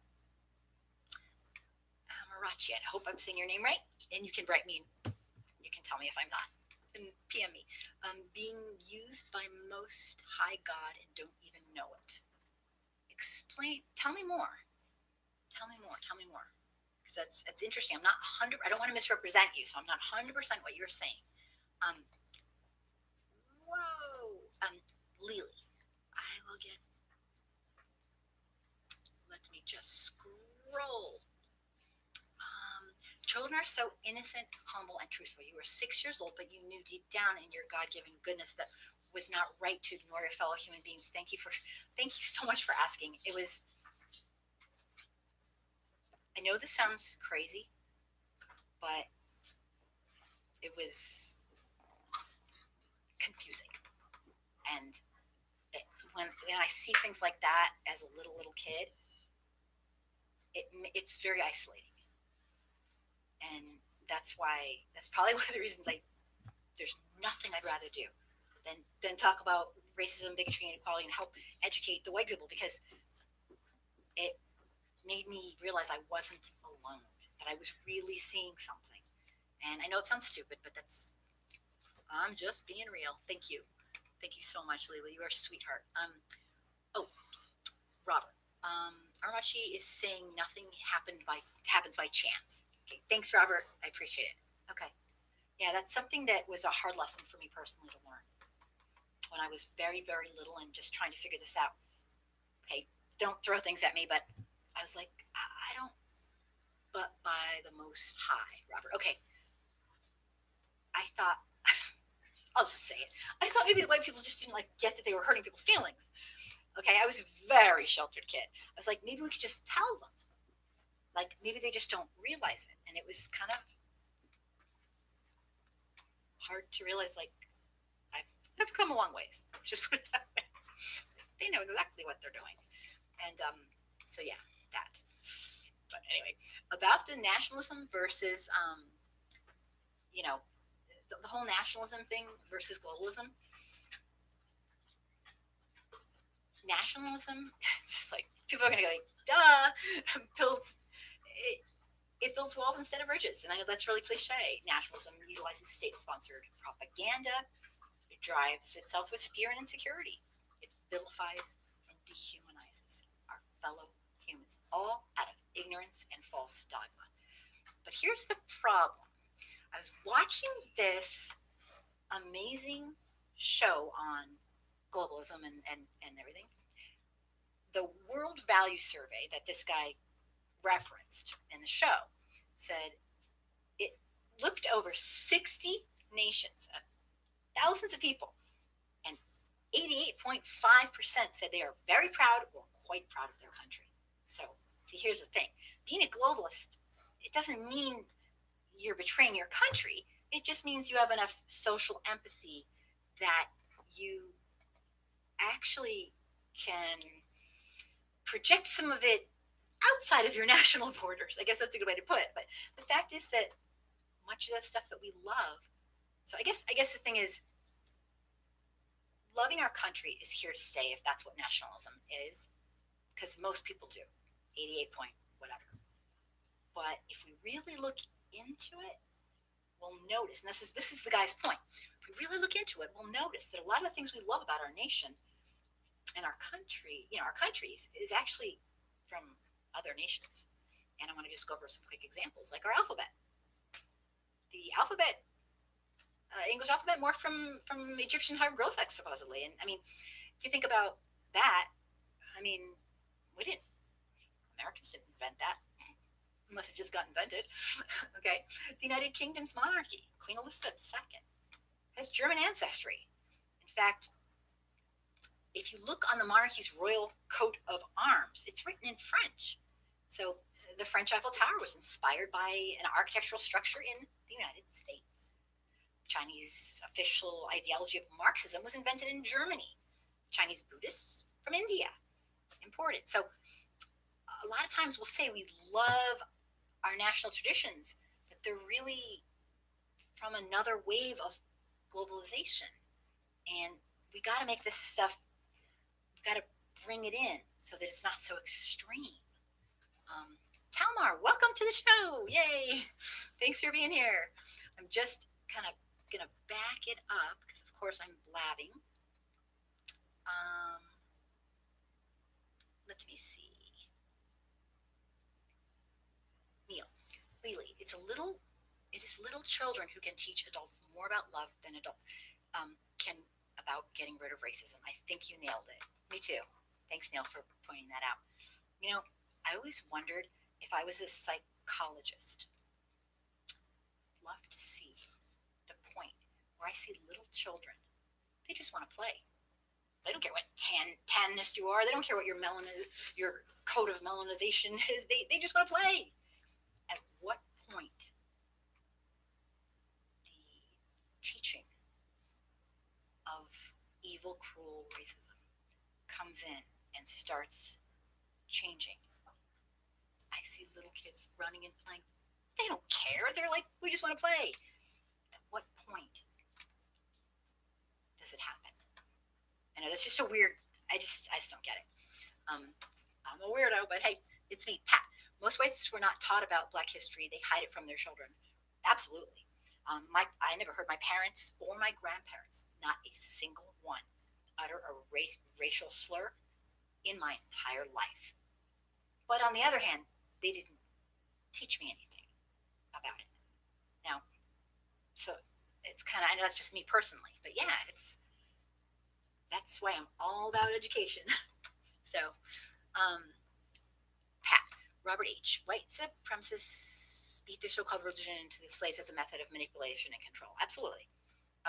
That's one of the things that makes me very suspect of religion in general, is that the Christians, that's not being Christian. I mean, honestly,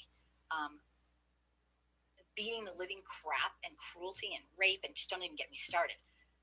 And then on Sunday, let's all pray together. I mean, give me a break. I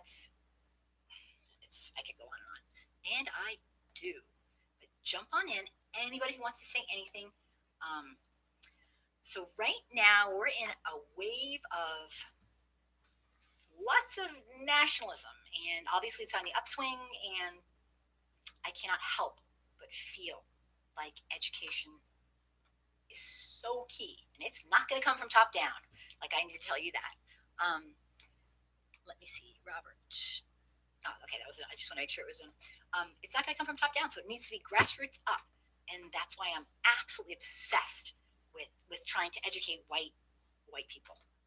And it's not easy because, for the most part, it's so painful. I don't get it. They're so defensive and they're so freaked out about it. And it's really crazy, but it has to happen. Not because Black people need a savior, not because they need a leader. They're the leaders. It's not our place. Because it's called being human. And the least we can do is act like humans. Dr. Sidney, actually, statistically, age 3 is typically when they first see color. Black people generally get their first microaggression at about 5. Thank you. I knew you'd know all this stuff. I was just wonder, like, the psychological transformation of kind of, yeah, and usually by white adults. Oh, yeah. You know what? Yep. Oh, it's all coming back. Yeah. I was so sheltered. I just didn't get it. I'm glad I was. I mean, I'm glad I was, and I'm glad I kind of figured out. But here's the thing. If you're white and you're trying to educate yourself, there's no end to it. It's not like, oh, now I get it. Now I'm the woke white person. No. First of all, you don't get to say you're the woke white person. You're the white person. That is not for you to say. It's a lifelong process that we white people, if we, choose to take it upon ourselves, and it'll last till the day I die and I still won't know everything. Not even close. But it's just something you do because, I'll say it again. I know people are probably sick of me saying this. You don't walk by people around you being harmed, people around you drowning in a pool slowly over time, and think, I didn't make the pool. I don't give a shit. That's like sick. Or, I didn't shove them in. Not my problem. But that's what we do. And it's disgusting. So, Pat, love your master and do what he has ordered you. And then you usually get rewarded in the afterlife. This was the level brainwashing. It's disgusting. Yeah. I mean, it's disgusting. Neil, Dr. Cynthia, thank you for that information. I thought it might be in an older age. Yeah, you guys are great. You guys are amazing. Helping educate me and everything. I love it. So let me see. Here's the thing. Having compassion for it's like having compassion for those who we don't know isn't anti-patriotic. It's being human. We can have a balance with this because right now we don't have a balance. We don't have a balance. And whereas it's nice to believe that we'll just swing back naturally and become, more globalist, right now we're not coming together. And it's not good. As like I need to tell you that. So boy. Dr. Cindy, these are typical. There's blah, blah, blah, blah. There are studies out there where children as young as 3 are given black and white dolls and they already self-identify. Yeah, and the black and white doll studies have been also, not to jump on in, but has been proven over time to be fairly consistent, good, like accurate studies. And that's what they used in the Brown versus the Board of Education of Topeka, Kansas. That's the science they used. Were these type of things to show separate but equal is not equal. I mean, so I actually, in one of the videos I did, one of my very first videos, I show some clips of a modern day rendition of that study done way back, in the olden days, I guess you could say. And you got to see this. The kids, it's just like you could see the wheels turning, going, I'm that black. Oh my God. Like it's just, talk about doing a number to somebody's self-esteem at such a young age. Just the sickest thing. Just the sickest thing. Kitchen politics. Did everyone see the ShopRite incident where Corinne Tron called black people the N-word and spit on them twice? Is that the kitchen politics? Is that the one? God, I've seen so many of these things. I can't keep them. Tell me more. That's not the one with the teacher that was? Oh, was that the one with the teacher where her children were there that we were talking about earlier? Or I'm actually getting these things mixed up. God, I can't see straight. Yes. Okay. Kitchen politics. Yes. Not only that, Dr. Cindy, internalized inferiority and superiority are evident in the discussions about the good and bad dolls. Oh yeah. I mean, yeah. What's the good?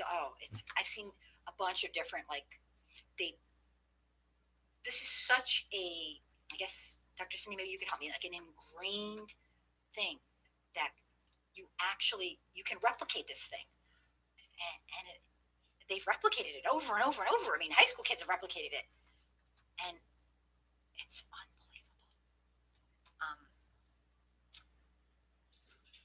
Oh, it happened 3 days ago, and she was fired from the school board. Kitchen politics. Thank you. Recently, okay. Yes, thank you. She worked at the school. You guys are. Thank you, Lily. As far as the ShopRite worker, I read she resigned so quickly so she could get benefits. Wow, without getting fired. Many where people were angry at that. Oh, I believe it too. It's like these people have the gall to do all this kind of stuff. It's like they actually like catch on to the rules and the nuances of how to. That's unbelievable. Dr. Cindy, indoctrination is deep. Yeah. I've watched that video so many times because I made the video, but watching that over and over again, it never gets normalized. I see those kids' faces. It's you got it. If you have not seen, if you're a white person or whatever, and you haven't seen, it truly speaks to like Dr. Cindy was saying, the These are like 3 and 4-year-olds, 3, 4, 5, 6. These kids know without being told who's good and who's not good and who's smart and who's, it's unbelievable. Kitchen politics, New Haven, Connecticut. I was late and I didn't know you spoke about it early. It's okay. See the video? Okay, thanks. No problem at all, of course. Neil, America better learn a lesson or we're going to be the next fall of Rome, the Roman Empire. I'm including the immorality as well as the disrespect for each other. Neil, I agree. It's so simple, but it's so complicated.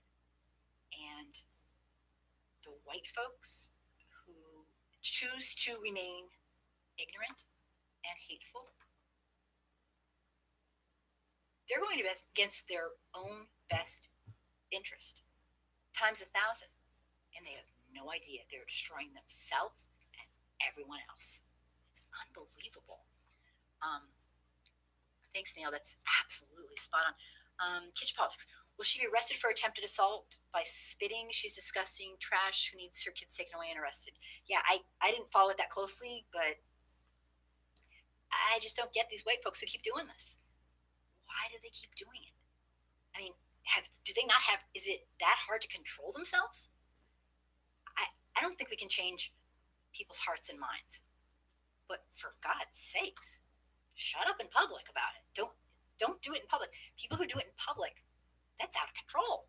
I mean, I wish we could help people to learn to be human, but sometimes the best we can do is make it so they don't, do it to people, and they don't get to keep that job, and they don't get to have that microphone, and they don't get the power. But people who see what's going on and still do it, I think that's amazing. Yeah, I don't know what's going to happen with her, but I'll definitely keep track. So where was I? If you guys can stay, I want to talk a little bit about Trump's world influence of white supremacy. And I know a lot of us, including me, are very, very captivated and kind of set with what's going on in our nation because it's terrifying.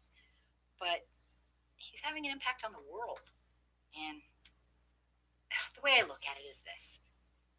They've been looking for a leader since the Civil War.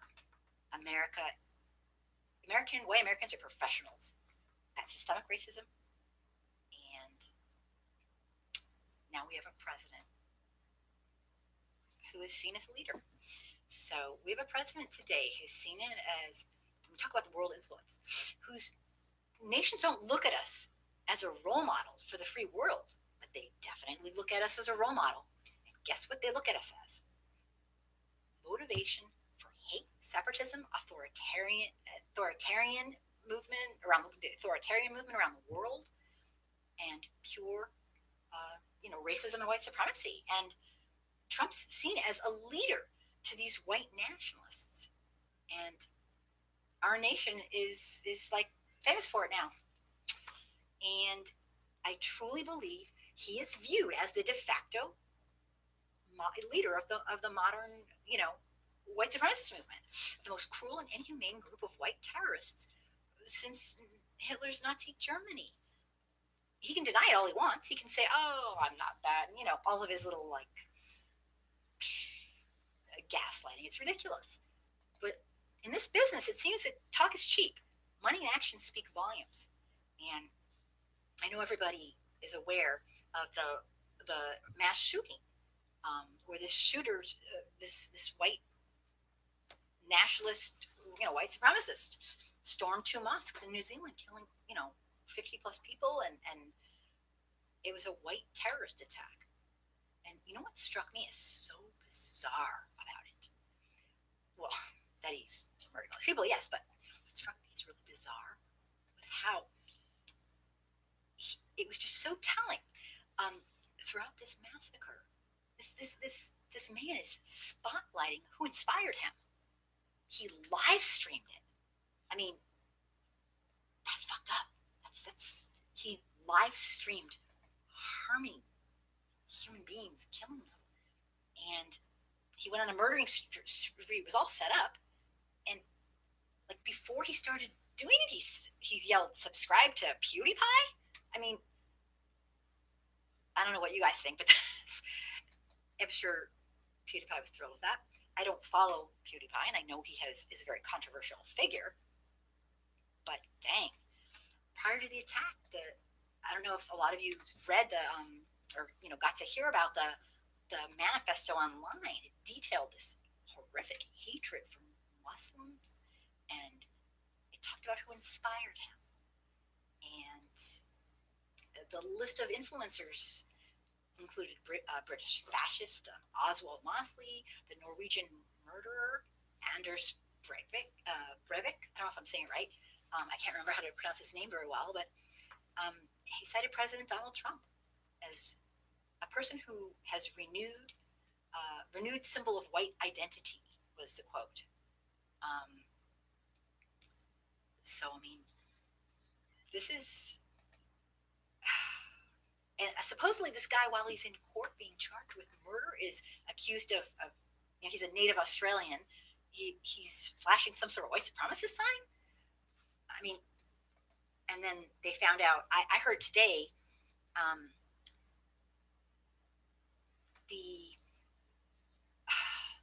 this white supremacist who has this whole manifesto. He's on saying they found out he's going to go to a third place to kill people.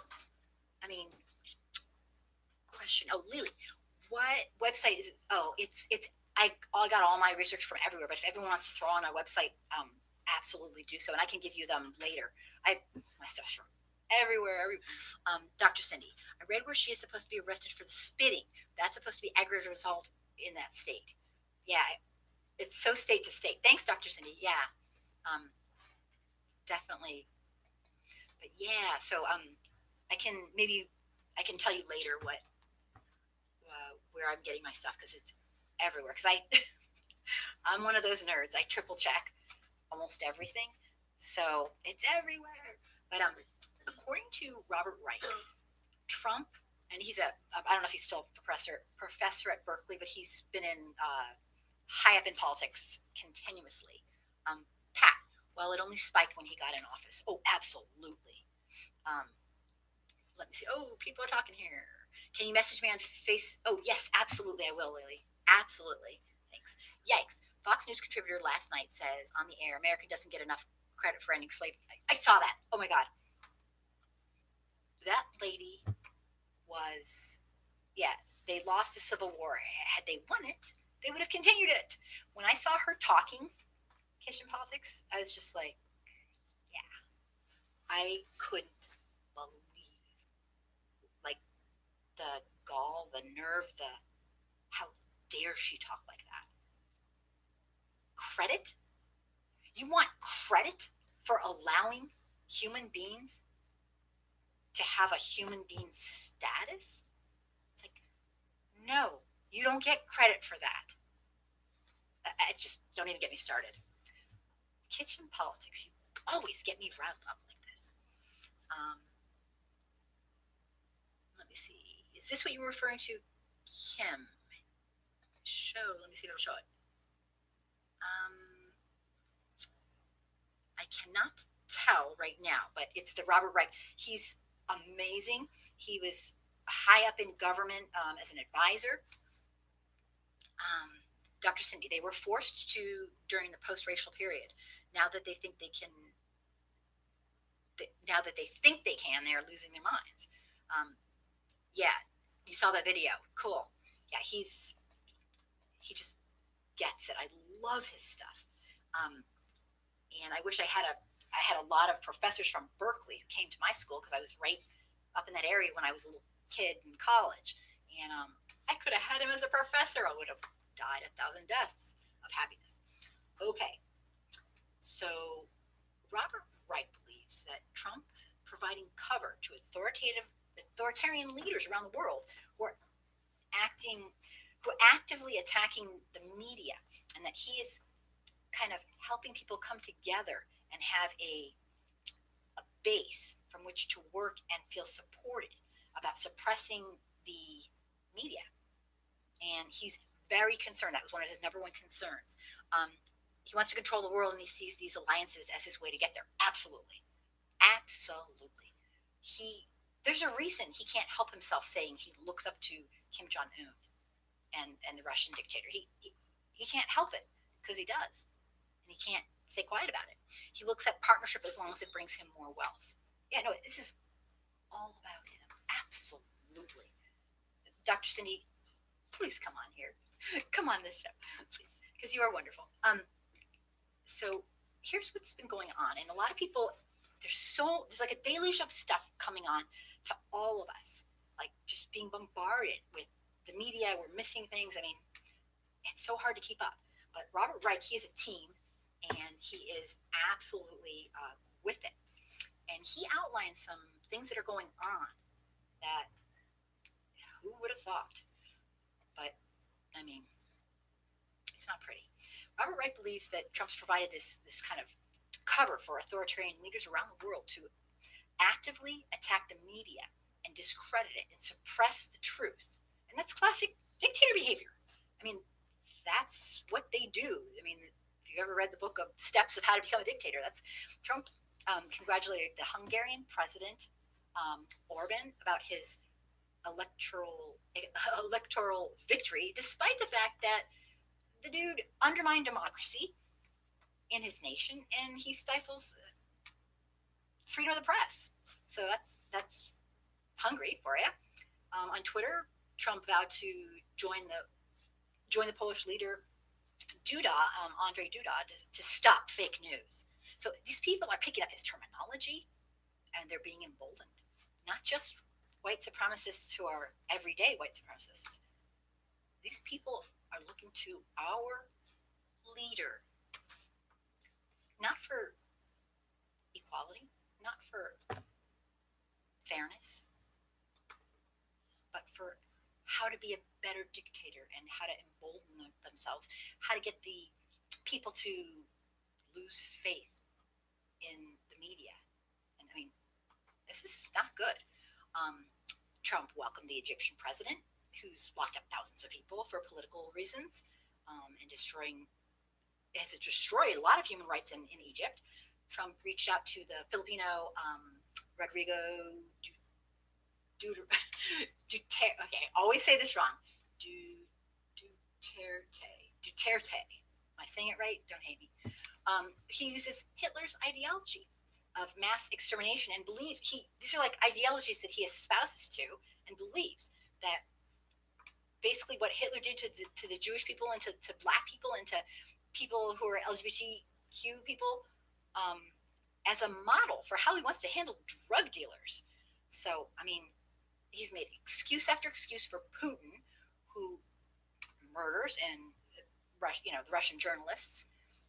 Essentially, Trump's racist immigration policies and rhetoric have made racism and discrimination a legitimate policy in parts of Europe.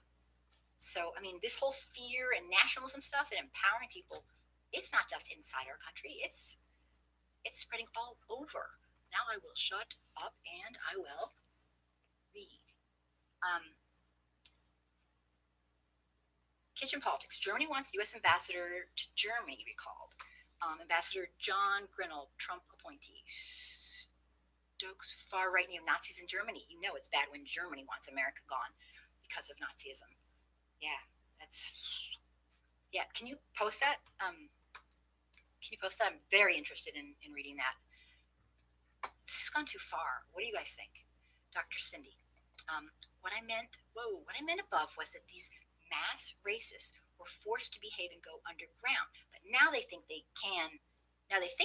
They're losing their minds with their perceived new power. Thank you for, I get it.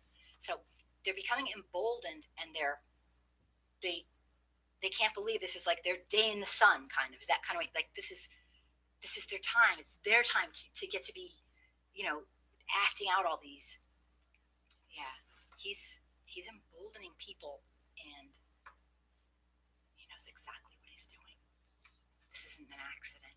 Lakeisha, Kim, watch the news. It's news. It's good. It's about 5G coming to cities near you. More details on Yahoo. Thank you, Lakeisha.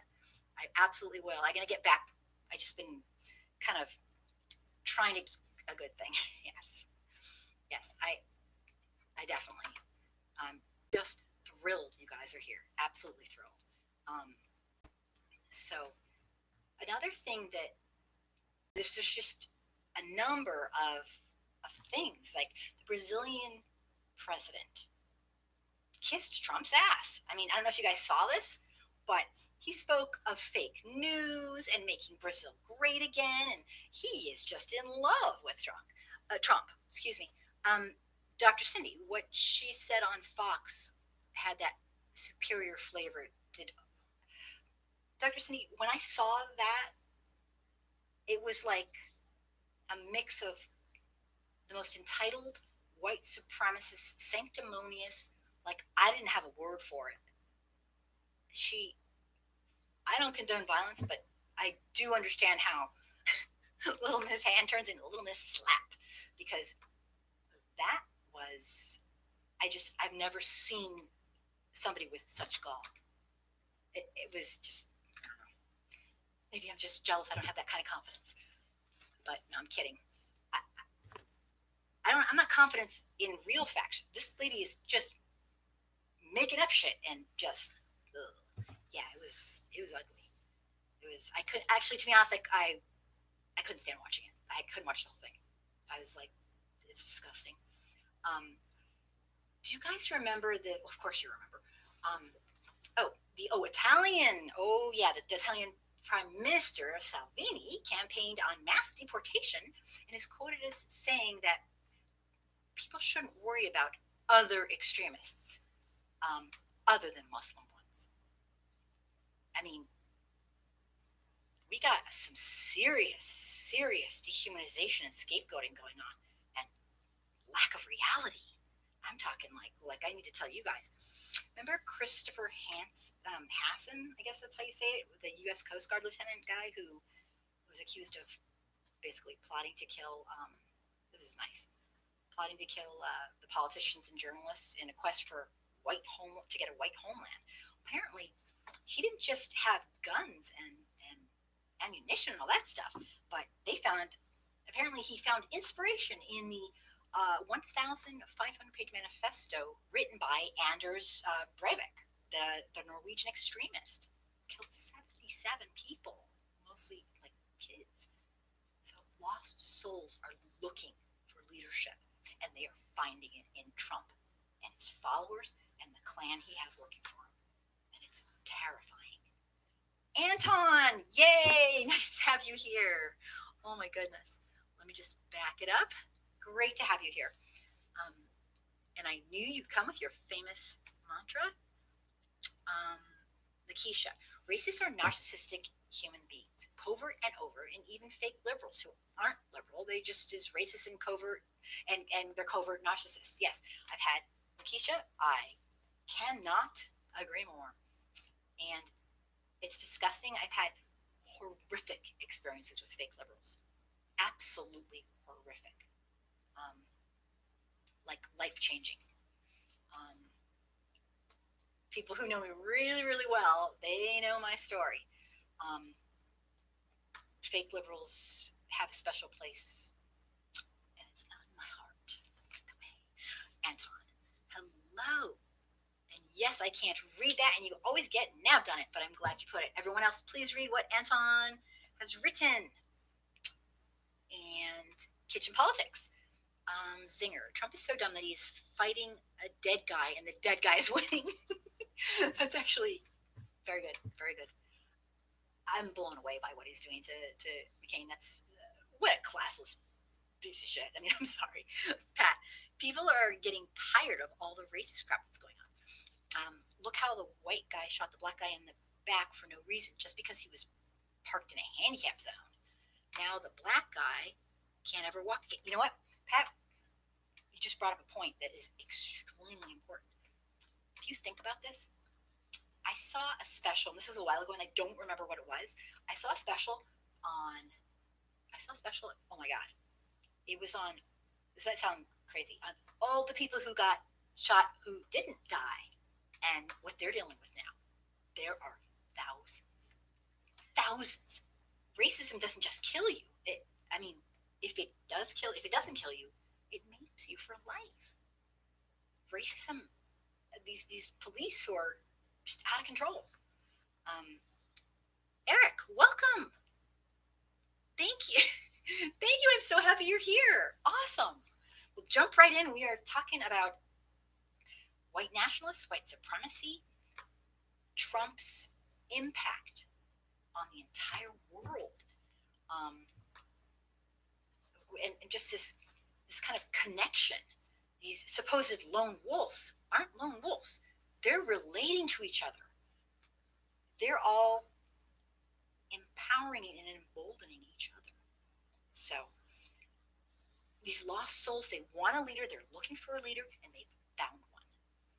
And the Southern Poverty Law Center said that the atrocity in New Zealand shows us the scope of what we're really dealing with in today's world.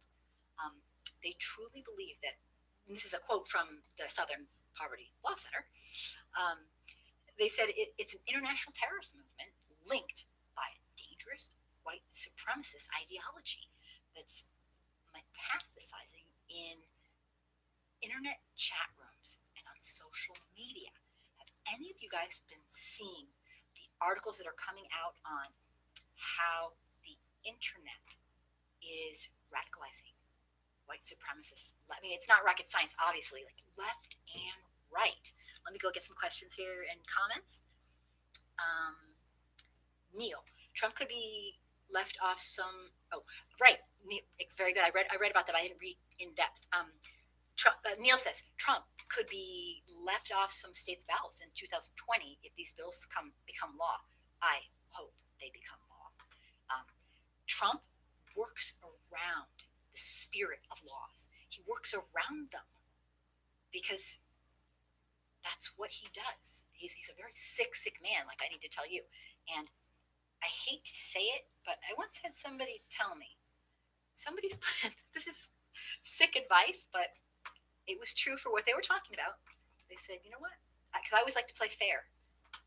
Sometimes you can't play fair when the odds are stacked against you.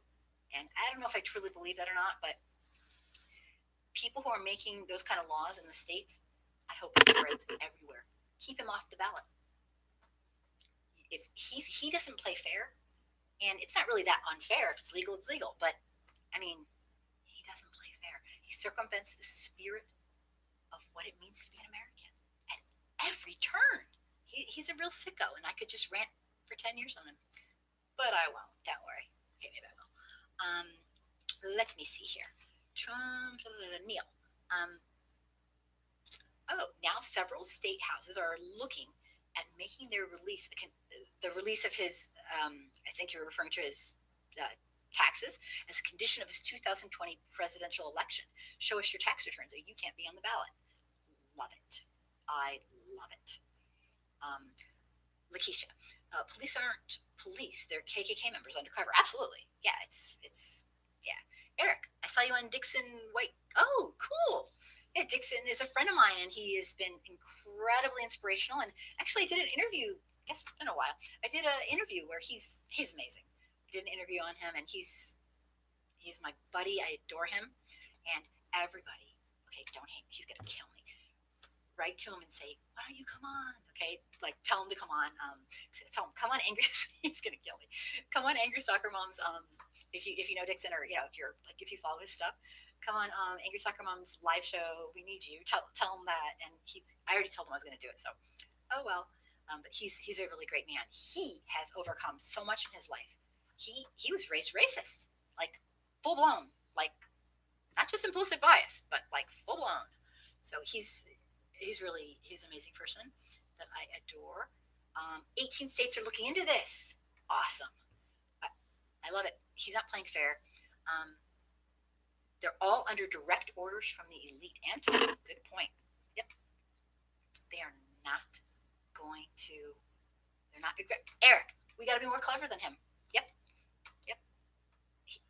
We cannot let him do this to us. That's why I am so into getting white folks to catch on to this. Not because Black people need a leader, not because Black people need a hero. Ooh, too late for that, but because we don't just sit in here and watch this stuff. It's insane. You don't sit there and watch while your fellow humans being tormented, and it's all because of white supremacy. Completely made up joke of a human construct. So yeah, I mean, it is way past time for white people to start taking some racial responsibility. Absolutely. And giving a shit about their fellow humans. Okay, having some scrolling issues here. Okay, now I'm good. Robert, Lakeisha Bridges, the first police officers came from slavery, but they were called, right, absolutely. The slave patrol, the southern slave patrol people morphed into the sheriff and the police that we have today. It's a built-in culture of total systemic racism and murder. And it's unbelievable. And we could absolutely do something if we wanted to. The people who run this place, they don't want to. It's sick. It's sick. It's just so sick.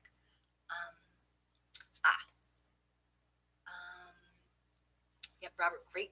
Thank you for pointing that out. And a lot of white folks don't realize it's in the culture of police. Now, I'm not saying every police force does, but you know what? I gotta say, they aren't.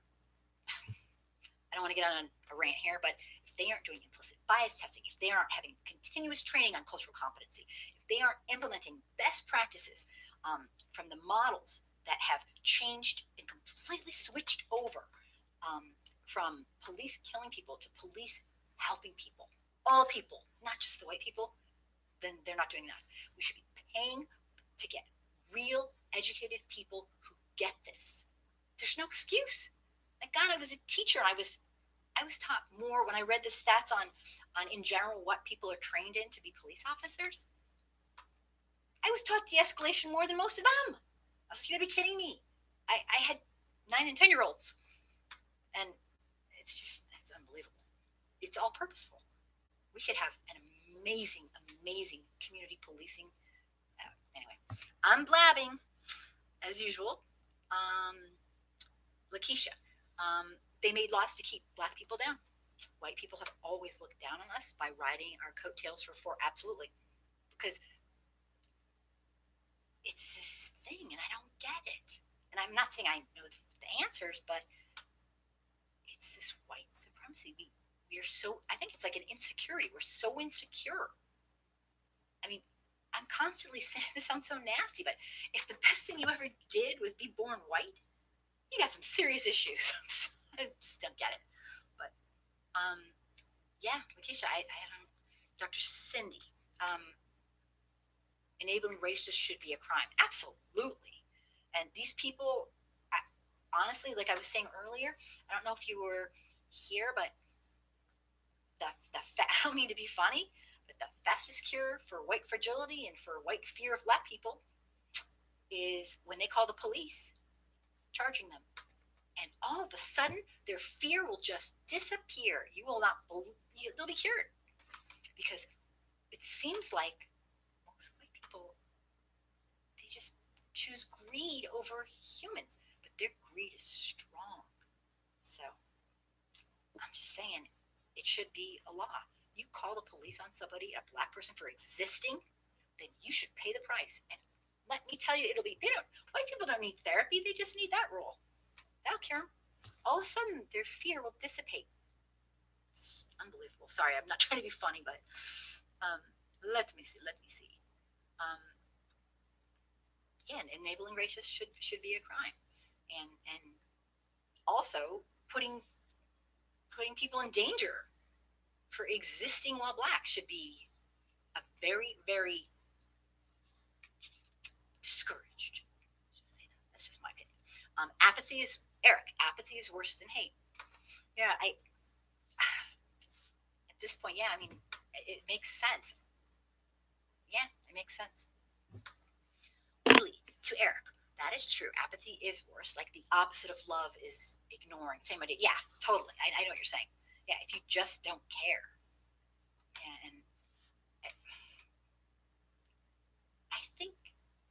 and just is kind of going out on a limb. I don't know if it's apathy as much as denial of basically not being able to handle the truth. Not like I get continuously told, you just do this because you feel guilty. I'm like, what? No, no, no, no, no, no, no. Someone who says that to me, they just don't get it. I don't feel guilty one bit. I didn't do anything. I'm pissed.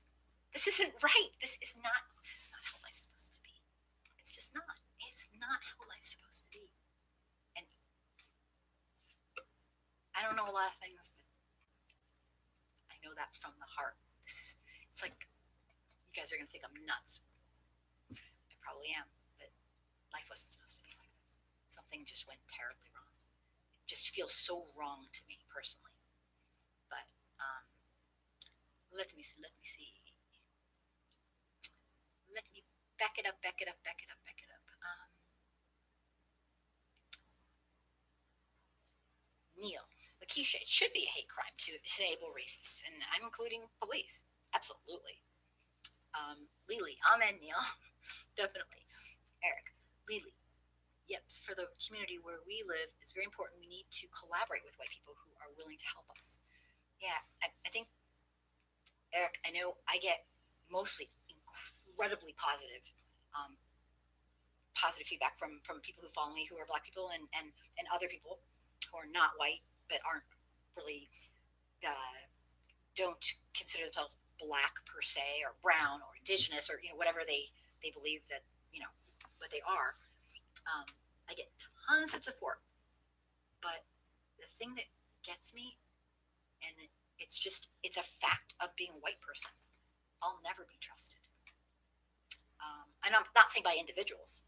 I know a lot of people that are my friends who are black. Trust me, I know they do because we're very, very close. But I'm talking about when people meet me, I start all over every single time. And that's probably normal for most people, but it's the price I pay for living in a society that is based on white supremacy. I wouldn't trust me. Why should somebody trust me?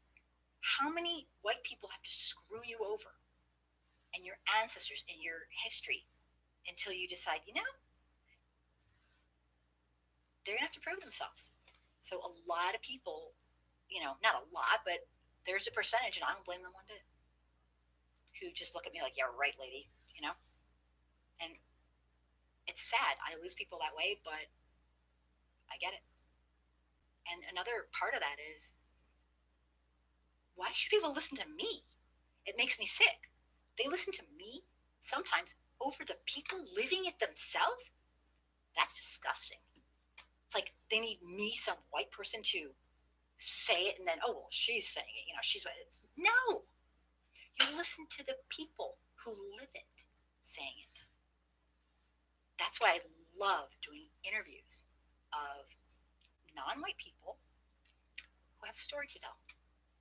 I love doing interviews just to not to not to plug my interviews, but I want to tell. You don't have to be famous to have a story to tell. Anyone who lives in this culture of white supremacy probably has a story to tell. Now, some people, it wouldn't be good for them to tell the story. It would hurt them. It would make them feel awful. But some people want to tell the story, and they want a forum to do that in. And I do that too. And it's not live. And as anyone, Dixon, or the man who I met, who's a good friend of mine now, who is a former head of the Aryan Brotherhood, the Mississippi. He was a leader of the Mississippi Aryan Brotherhood. He can tell you, I'm all about integrity.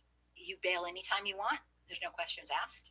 I will not post anything without your verbal approval. And it's not about me. It's about you. And if you decide, you know what, I don't like this, then you're out. I like to get people's story told. People deserve to have. You shouldn't have to be famous to get your story told. So anyway, I'm blabbing, of course, and not Eric. Okay, well, I did Eric's. Lakeisha, racism is a self-esteem problem and a mental illness. Like, yeah, I just wonder, like, it's got to be some sort of propensity to be a mental illness. I'm just guessing from my, layperson experience, because think about this. Some people who are raised in racist households, like really racist households, break free somehow and figure it out. So, and then some people who weren't raised in racist households at all have this propensity to kind of, it's almost like, well, something that we can talk about in a little bit. The extremists in religious faiths are a lot similar to the white nationalist extremists who are terrorists. It's they're kind of alone and they're looking for something. Anyway, we'll get to that, but let me keep going here. Yeah, it's Lakeisha, it's something. Eric, I admit I'm scared of the police. Hell yeah, I'm white and I'm scared of the police because I see all this and I see what they do. And if you check out some of my videos from this week, did you guys see what they did? I don't know if you saw my videos, but did you see what the police did to the two women who were she dared to call the police because somebody stuck a gun to her face, and this officer went there with a whole bunch of people and ended up basically saying, like, accusing her of course she's the criminal now, and they treated her like a freaking criminal. It was the sickest. I had to watch the thing to do the video. It's like I'd watched it so many times. It was disgusting. Um, they treated her like the criminal. She called them. She's not the criminal. She's the person who needs help, and she was so upset. And they kept accusing her of somehow deserving it. Anyway, watch the video. It's one of them I commentated because a friend of mine, I was so pleased, sent me the police cam. I hadn't seen it, and you know how white folks go, oh, what did they do before the camera? You know, that like BS racist little cliche denial. Well, this showed exactly what happened before the women started their camera, and lo and behold, it was exactly what they said. Wahoo! Big shock. So, let me see here. I am blabbing again.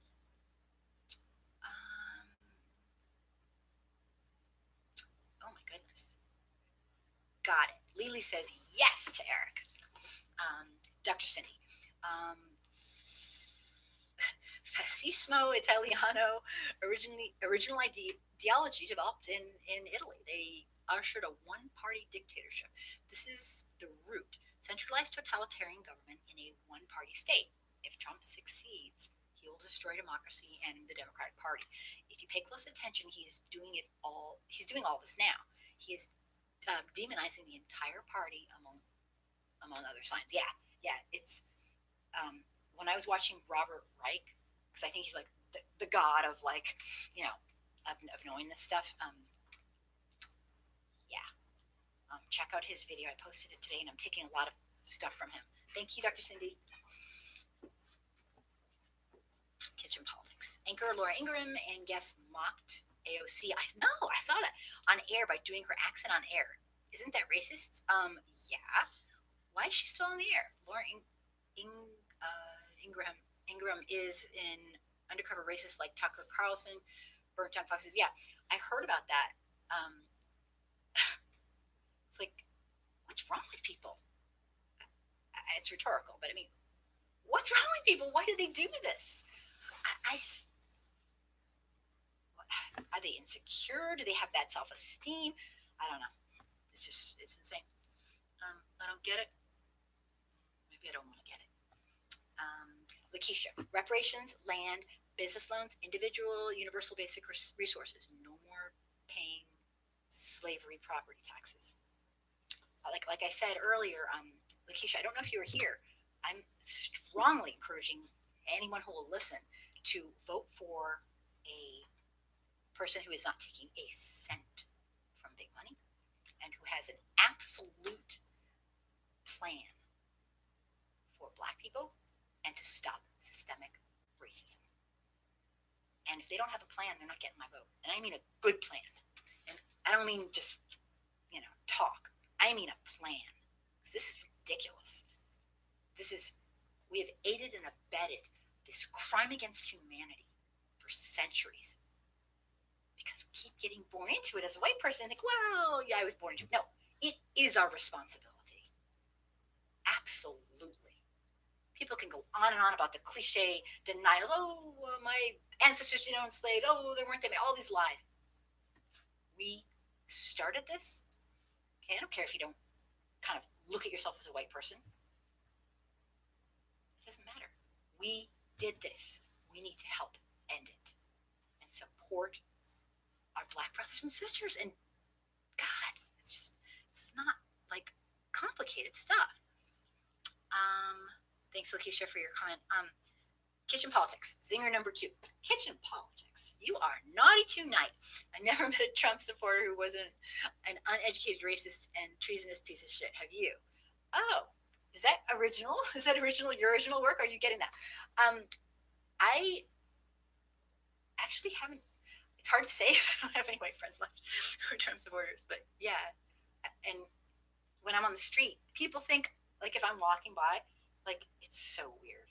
People think, like, because I'm white, that I, like, I'm like, I am not, like, I am not your kin. I am not your, no. No, you can just, they don't get it. They actually, like, when I went to interview those people a couple years back, they were like, come on over. I was going to tell them I'm interviewing, I'm going to ask you some hard questions, but I didn't have to say a thing. They're like, oh, you must support Trump. They saw my skin and were like, you must support Trump. I was like, I'm not going to say anything. So I got probably a couple extra questions in because I kept my mouth shut. But it's like, I'm not in that club, and I don't want to be in that club. I mean, I'm in that club, but I don't want to be in it. Let me see. Eric, the black young guy that got killed by the cops just for being black. Eric, I don't even know which one you're talking about because there's been so many. I mean, that's pathetic. I don't know who you're referring to because it's like continuous. But yeah. Oh, kitchen politics. I always say I have a black friend. Oh, you gotta love that. You have a token black friend. Well, that's lovely. If somebody has a black friend, congratulations. But what do they do? What do they personally take on to help dismantle systemic racism? That's what I want to know. What are they doing? Not who's your friend. That's lovely. Because the fact is, 3 out of 4 white Americans today do not have a single close friend who's not white. They have no clue. They don't know the history. It's been whitewashed. They weren't taught. Their parents aren't going to teach them. We are drowning in white supremacy in America. Dr. Cindy, as I explained above, the Italian president follows Mussolini. Interesting. Trump is using the same playbook. I thought he was using Hitler's, honestly, because I know one of his, this is not my area. I mean, like, I have an area, but I thought he was using Hitler's playbook just because there was an ex-wife of Trump's who was quieted with money. Obviously, she was paid off to keep her mouth shut. Well, guess what? She said something before she was paid off, and it was in an old article a long time ago about how he loved Hitler, loved him, was like totally into him. And now she's been silenced, but you can still find I think it was in Vanity Fair. I have to figure out, but I love the internet. Anton, the thing that gets me is the cops just killed just as many white people as black people. It's just the black people get all the publicity because the publicity, cops are the most worthless waste of space on the planet, and it's not a black issue. Here's the thing, Anton, totally, I think I get your point. If I'm misrepresenting you, tell me. This is kind of like what I consider the dumbest thing on the planet, and I don't mean to be critical and like put down, but this is ridiculous. Okay, consider police and the overall extremely lack of education, lack of just all the stuff that they have going on.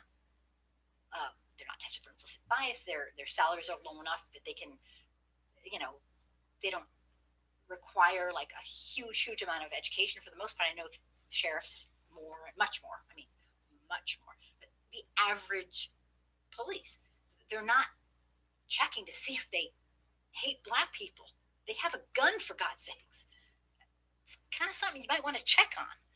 Make sure they're not going to just, do horrible things to black people. And the craziest thing is, okay, I've totally lost my, yes, the craziest thing is that white people make up more of the population.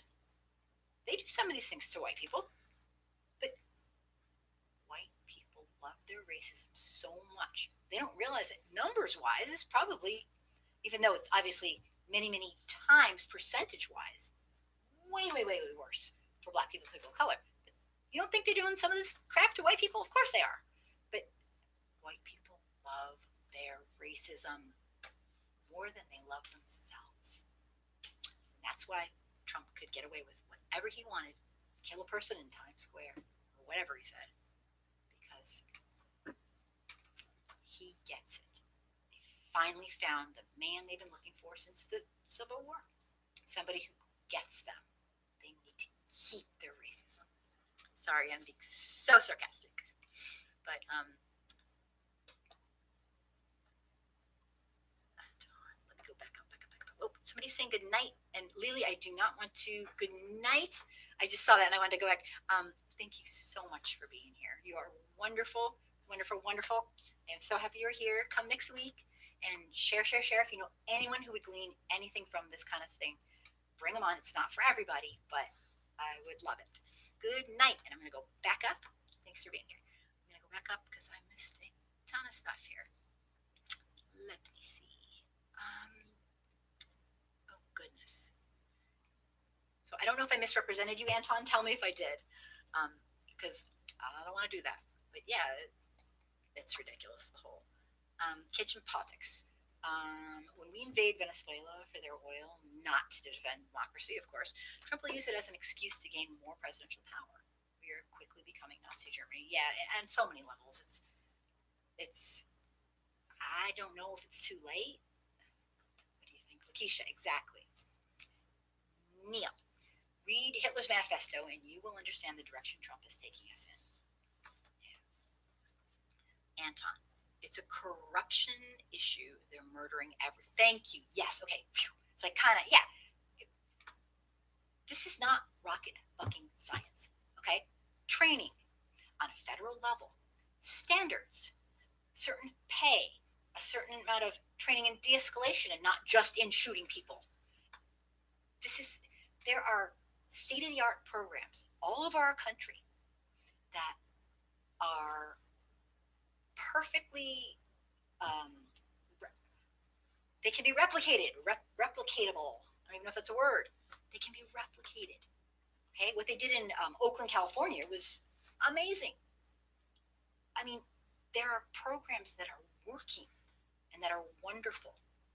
But you see, we collectively, those that have power, don't want that. They like the status quo. They like having human beings treated like crap, like they're third, fourth, fifth class citizens. They like it. This is a curable thing. There's solutions. We just don't want to have them solved. And that's the truth. And that's just sickening. Lakeisha, do you have friends who are teachers, neighbors, coworkers, volunteers, Kim? No. Not really. It's a long story. We'll talk. I kind of did. It's a long story, but no, not really. No, it's a long story, but not really. I have tons of amazing online friends, and maybe a couple friends, but not. We'll talk. No, there was a time when I did, but well, it's a long story. But thanks for asking. You triggered me. No, I'm just kidding. I'm easily triggered. Eric, white people need to wake up. Yeah. Understatement of the century. Yes. Great point. Kitchen politics. Ready for World War III? It's not a matter of if, but when. Trump will be the cause. He is erratic and foolish. He is Putin's boy, and yeah, I'm not going to read that because I don't. I want to stay. I want to stay in the good graces of YouTube. But yeah, no, it's. I hear you, Lily. Okay, she went to say that's. I backed it up. Okay, um, Pat. Well, your chances are a lot better than any black person. You can use your white privilege, and the cops will not kill you. But a black person, well, that's a totally different thing altogether. And Pat, that's exactly. If you're still with us, that's exactly what I want to do. Is use my white privilege to do whatever. I'm not an idiot. I know this is way, way, way, way, way bigger, way, way, way bigger than any one person, and I'm just a nobody. But so help me God, I'm gonna do what I can do while I'm on this earth to try to. If I help one person to get it, just one, then I've done my job. Because I'm not sitting here doing nothing. I cannot stand watching this disgust and just going, oh, there's nothing really I can do, or oh, it's not my problem, or whatever. I can't stand it. It's too painful to just do nothing. Um, ah, let me see. I'm gonna back it up. Kitchen politics. Rumor and speculation going on around former U.S. Senator and Secretary of State John Kerry is contemplating running for. Oh my gosh, thoughts? Anybody? I think everybody is running for. Well, I mean, come on.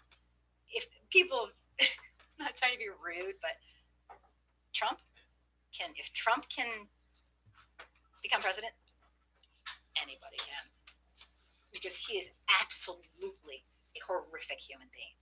So they probably figure, hey, what the heck? And I don't know. I'm not saying about John Kerry. It's just the amount of people who are running seems to be very, very extreme. Dr. Cindy, who do you think Hitler took his cues from? I actually haven't studied him, but are you saying Mussolini? You're saying, like, is that kind of what you're saying? Yeah, I have not studied. I was a bad student. No, I'm just kidding. I wasn't a bad student. I just was all over the place. But yeah, I think tell us more. Teach us. We need you. I need you. Eric, I'm gonna follow you on Instagram. I think I've seen you on a Facebook viral video before. You know what? I've never gone viral. The best I've ever done is like 500,000, and that's not really viral. It was good for me. I'm not complaining, but it wasn't. I guess viral's like millions and all that stuff. But one of mine got to 500,000, and then on YouTube it got to like 13 or 14,000 or something like that. But yeah, I wish, because the only reason I wish is because the more I can spread the word, it needs to get to not the people who get this, although I love the people who get this, but it needs to get to the people who need to hear it, who want to least hear it. But I run a bunch of communities online. Some are specialized for very specific white folks who need to be handheld, and I know that's absolutely not a best practice. But I also know that there's some people who are just sensitive and they can come around, because I've seen them come around. I've seen amazing things. Oh my God, I could go on, and I do. Thank you, Eric. Thank you for that. It's great to meet you online, and definitely if you're on Facebook, say hi to me. Kitchen politics. Oh, Hitler learned from Mussolini. I did not know that. I'm not surprised at all. Kitchen politics. Dr. Cynthia. Mussolini came to power in 1922. Hitler got his lessons from Italy and America. I'm going to have to seriously do some research. Every day I learn something new. Thank you so much. Dr. Cynthia, Mussolini's party was called the Republican Fascist Party. Oh my God, what a shock. Anton, I don't know who's worse, Trump or Obama. That's a whole nother show, but definitely tell us what you think. Tell us what you think. A lot of people feel that way, but a lot of people don't. I've heard that. Oh my God, I've heard that before, but I've also heard, I want to know why you think that, Anton, if you care to share. Okay. Let me see. Neil. Dr. Cindy, you're right, and if people do their research, they will find out you are right. And yeah, Dr. Cindy's spot on. Absolutely. Well, I'm going to have to, I have so much research to do, but I appreciate it a ton. Eric, are you an activist? Um, well, is that a question for me? Or for Dr. Cindy, maybe? Or I don't know. I'm a humanist. I'm a teacher. That's what I am a teacher by, schooling. I have a master's degree in special education, and I'm a phonics specialist. So I could teach like a dog to read because I know my phonology, and there is a pattern to. But anyway, that's a whole other story. There is a pattern to reading, and English language is just very obscure. But yeah, I'm a teacher, and I learned about Jane Elliott when I was 18. I learned what racism is when I was 12. I saw what racism was when I was 6, but I didn't know what it was. And I was very disturbed by it. And so I kind of made it my life's work to like figure it out, which obviously I'm never going to figure it out, but yeah, I run a bunch of online communities and my YouTube channel and this live show, and I also do I do interviews for people who want their voice heard, who are not getting their voice heard, and who need to have their voice heard. So I hope that kind of like clarifies it. So I guess Dr. Cindy Neil, it is some complex stuff, but I try. Neil, it is some complex stuff, but I try to open minds. Dr. Cindy, you're amazing. And everybody here is just, oh my God, I cannot thank you enough. And I'm sure some people really need to go to bed. So even though we didn't get through everything, I really wanted to talk about white supremacists and how they're radicalized on the internet. But I think we'll have to save that for another time. Does anyone have anything they want to add that they didn't get to say? Um, Absolutely anything. I love that people are here. Kitchen politics. Read up on General Smeedy, who General Smeedy Butler was. The Bush crime family sickens me. Senator Prescott Bush, Republican of Connecticut, financed Hitler and the Third Reich for many years, even after America entered World War II. Thank you for that. Anton. Trump tells us we have an agenda. Obama lied the whole 8 years. Obama just satisfied the elites. Okay. Trump tells us you have an agenda. Okay. Dr. Cindy, I think he is trying to be the anti-Biden to the center right. Okay. Definitely tell Anton. Tell me more. Tell me more, or you can like talk to me. Personal messenger or something. Because I want to know. I know more if you want to share it. I'm going to say good night to everybody, and I really want to talk about white supremacists, how they're radicalized, and about Mr. Steve King and what is up with that man. My God. And Trump's personal ties to racism are always an incredibly shocking thing for white folks to hear if they don't know, or anyone who doesn't know. And I also have a ton of stuff on mainstream media's involvement and how they are aiding and abetting this. It's all about the money. Follow the money. Like, I need to tell you that. The psychological game that Trump's playing and his veto, there's so much to talk about. The facts about homegrown white supremacists. We blame all, Trump would have us blame all the Muslims for everything. I'm sorry. Homegrown white supremacists. We have a white problem in America. And we are in denial of it. At least white folks are. Total denial of it. So there's tons on the anti-Muslim rhetoric. And I will answer some. Kitchen politics. Boo boo. Ban Boo Boo in America, Behold the Pale Horse explains everything. Also, Wrapped in the Flag by Claire Connor. Claire Connor Mork is on Facebook. Buy her book. Thank you for that. And banned books, I meant. Okay. Dr. Cindy, you're opening people's minds, and I thank you from Neil. You guys, thank you to everybody. You're wonderful, absolutely wonderful. And if this ever goes anywhere, this, gets a little bit bigger, I will put everything on telephone so that the real people can just say their, talk.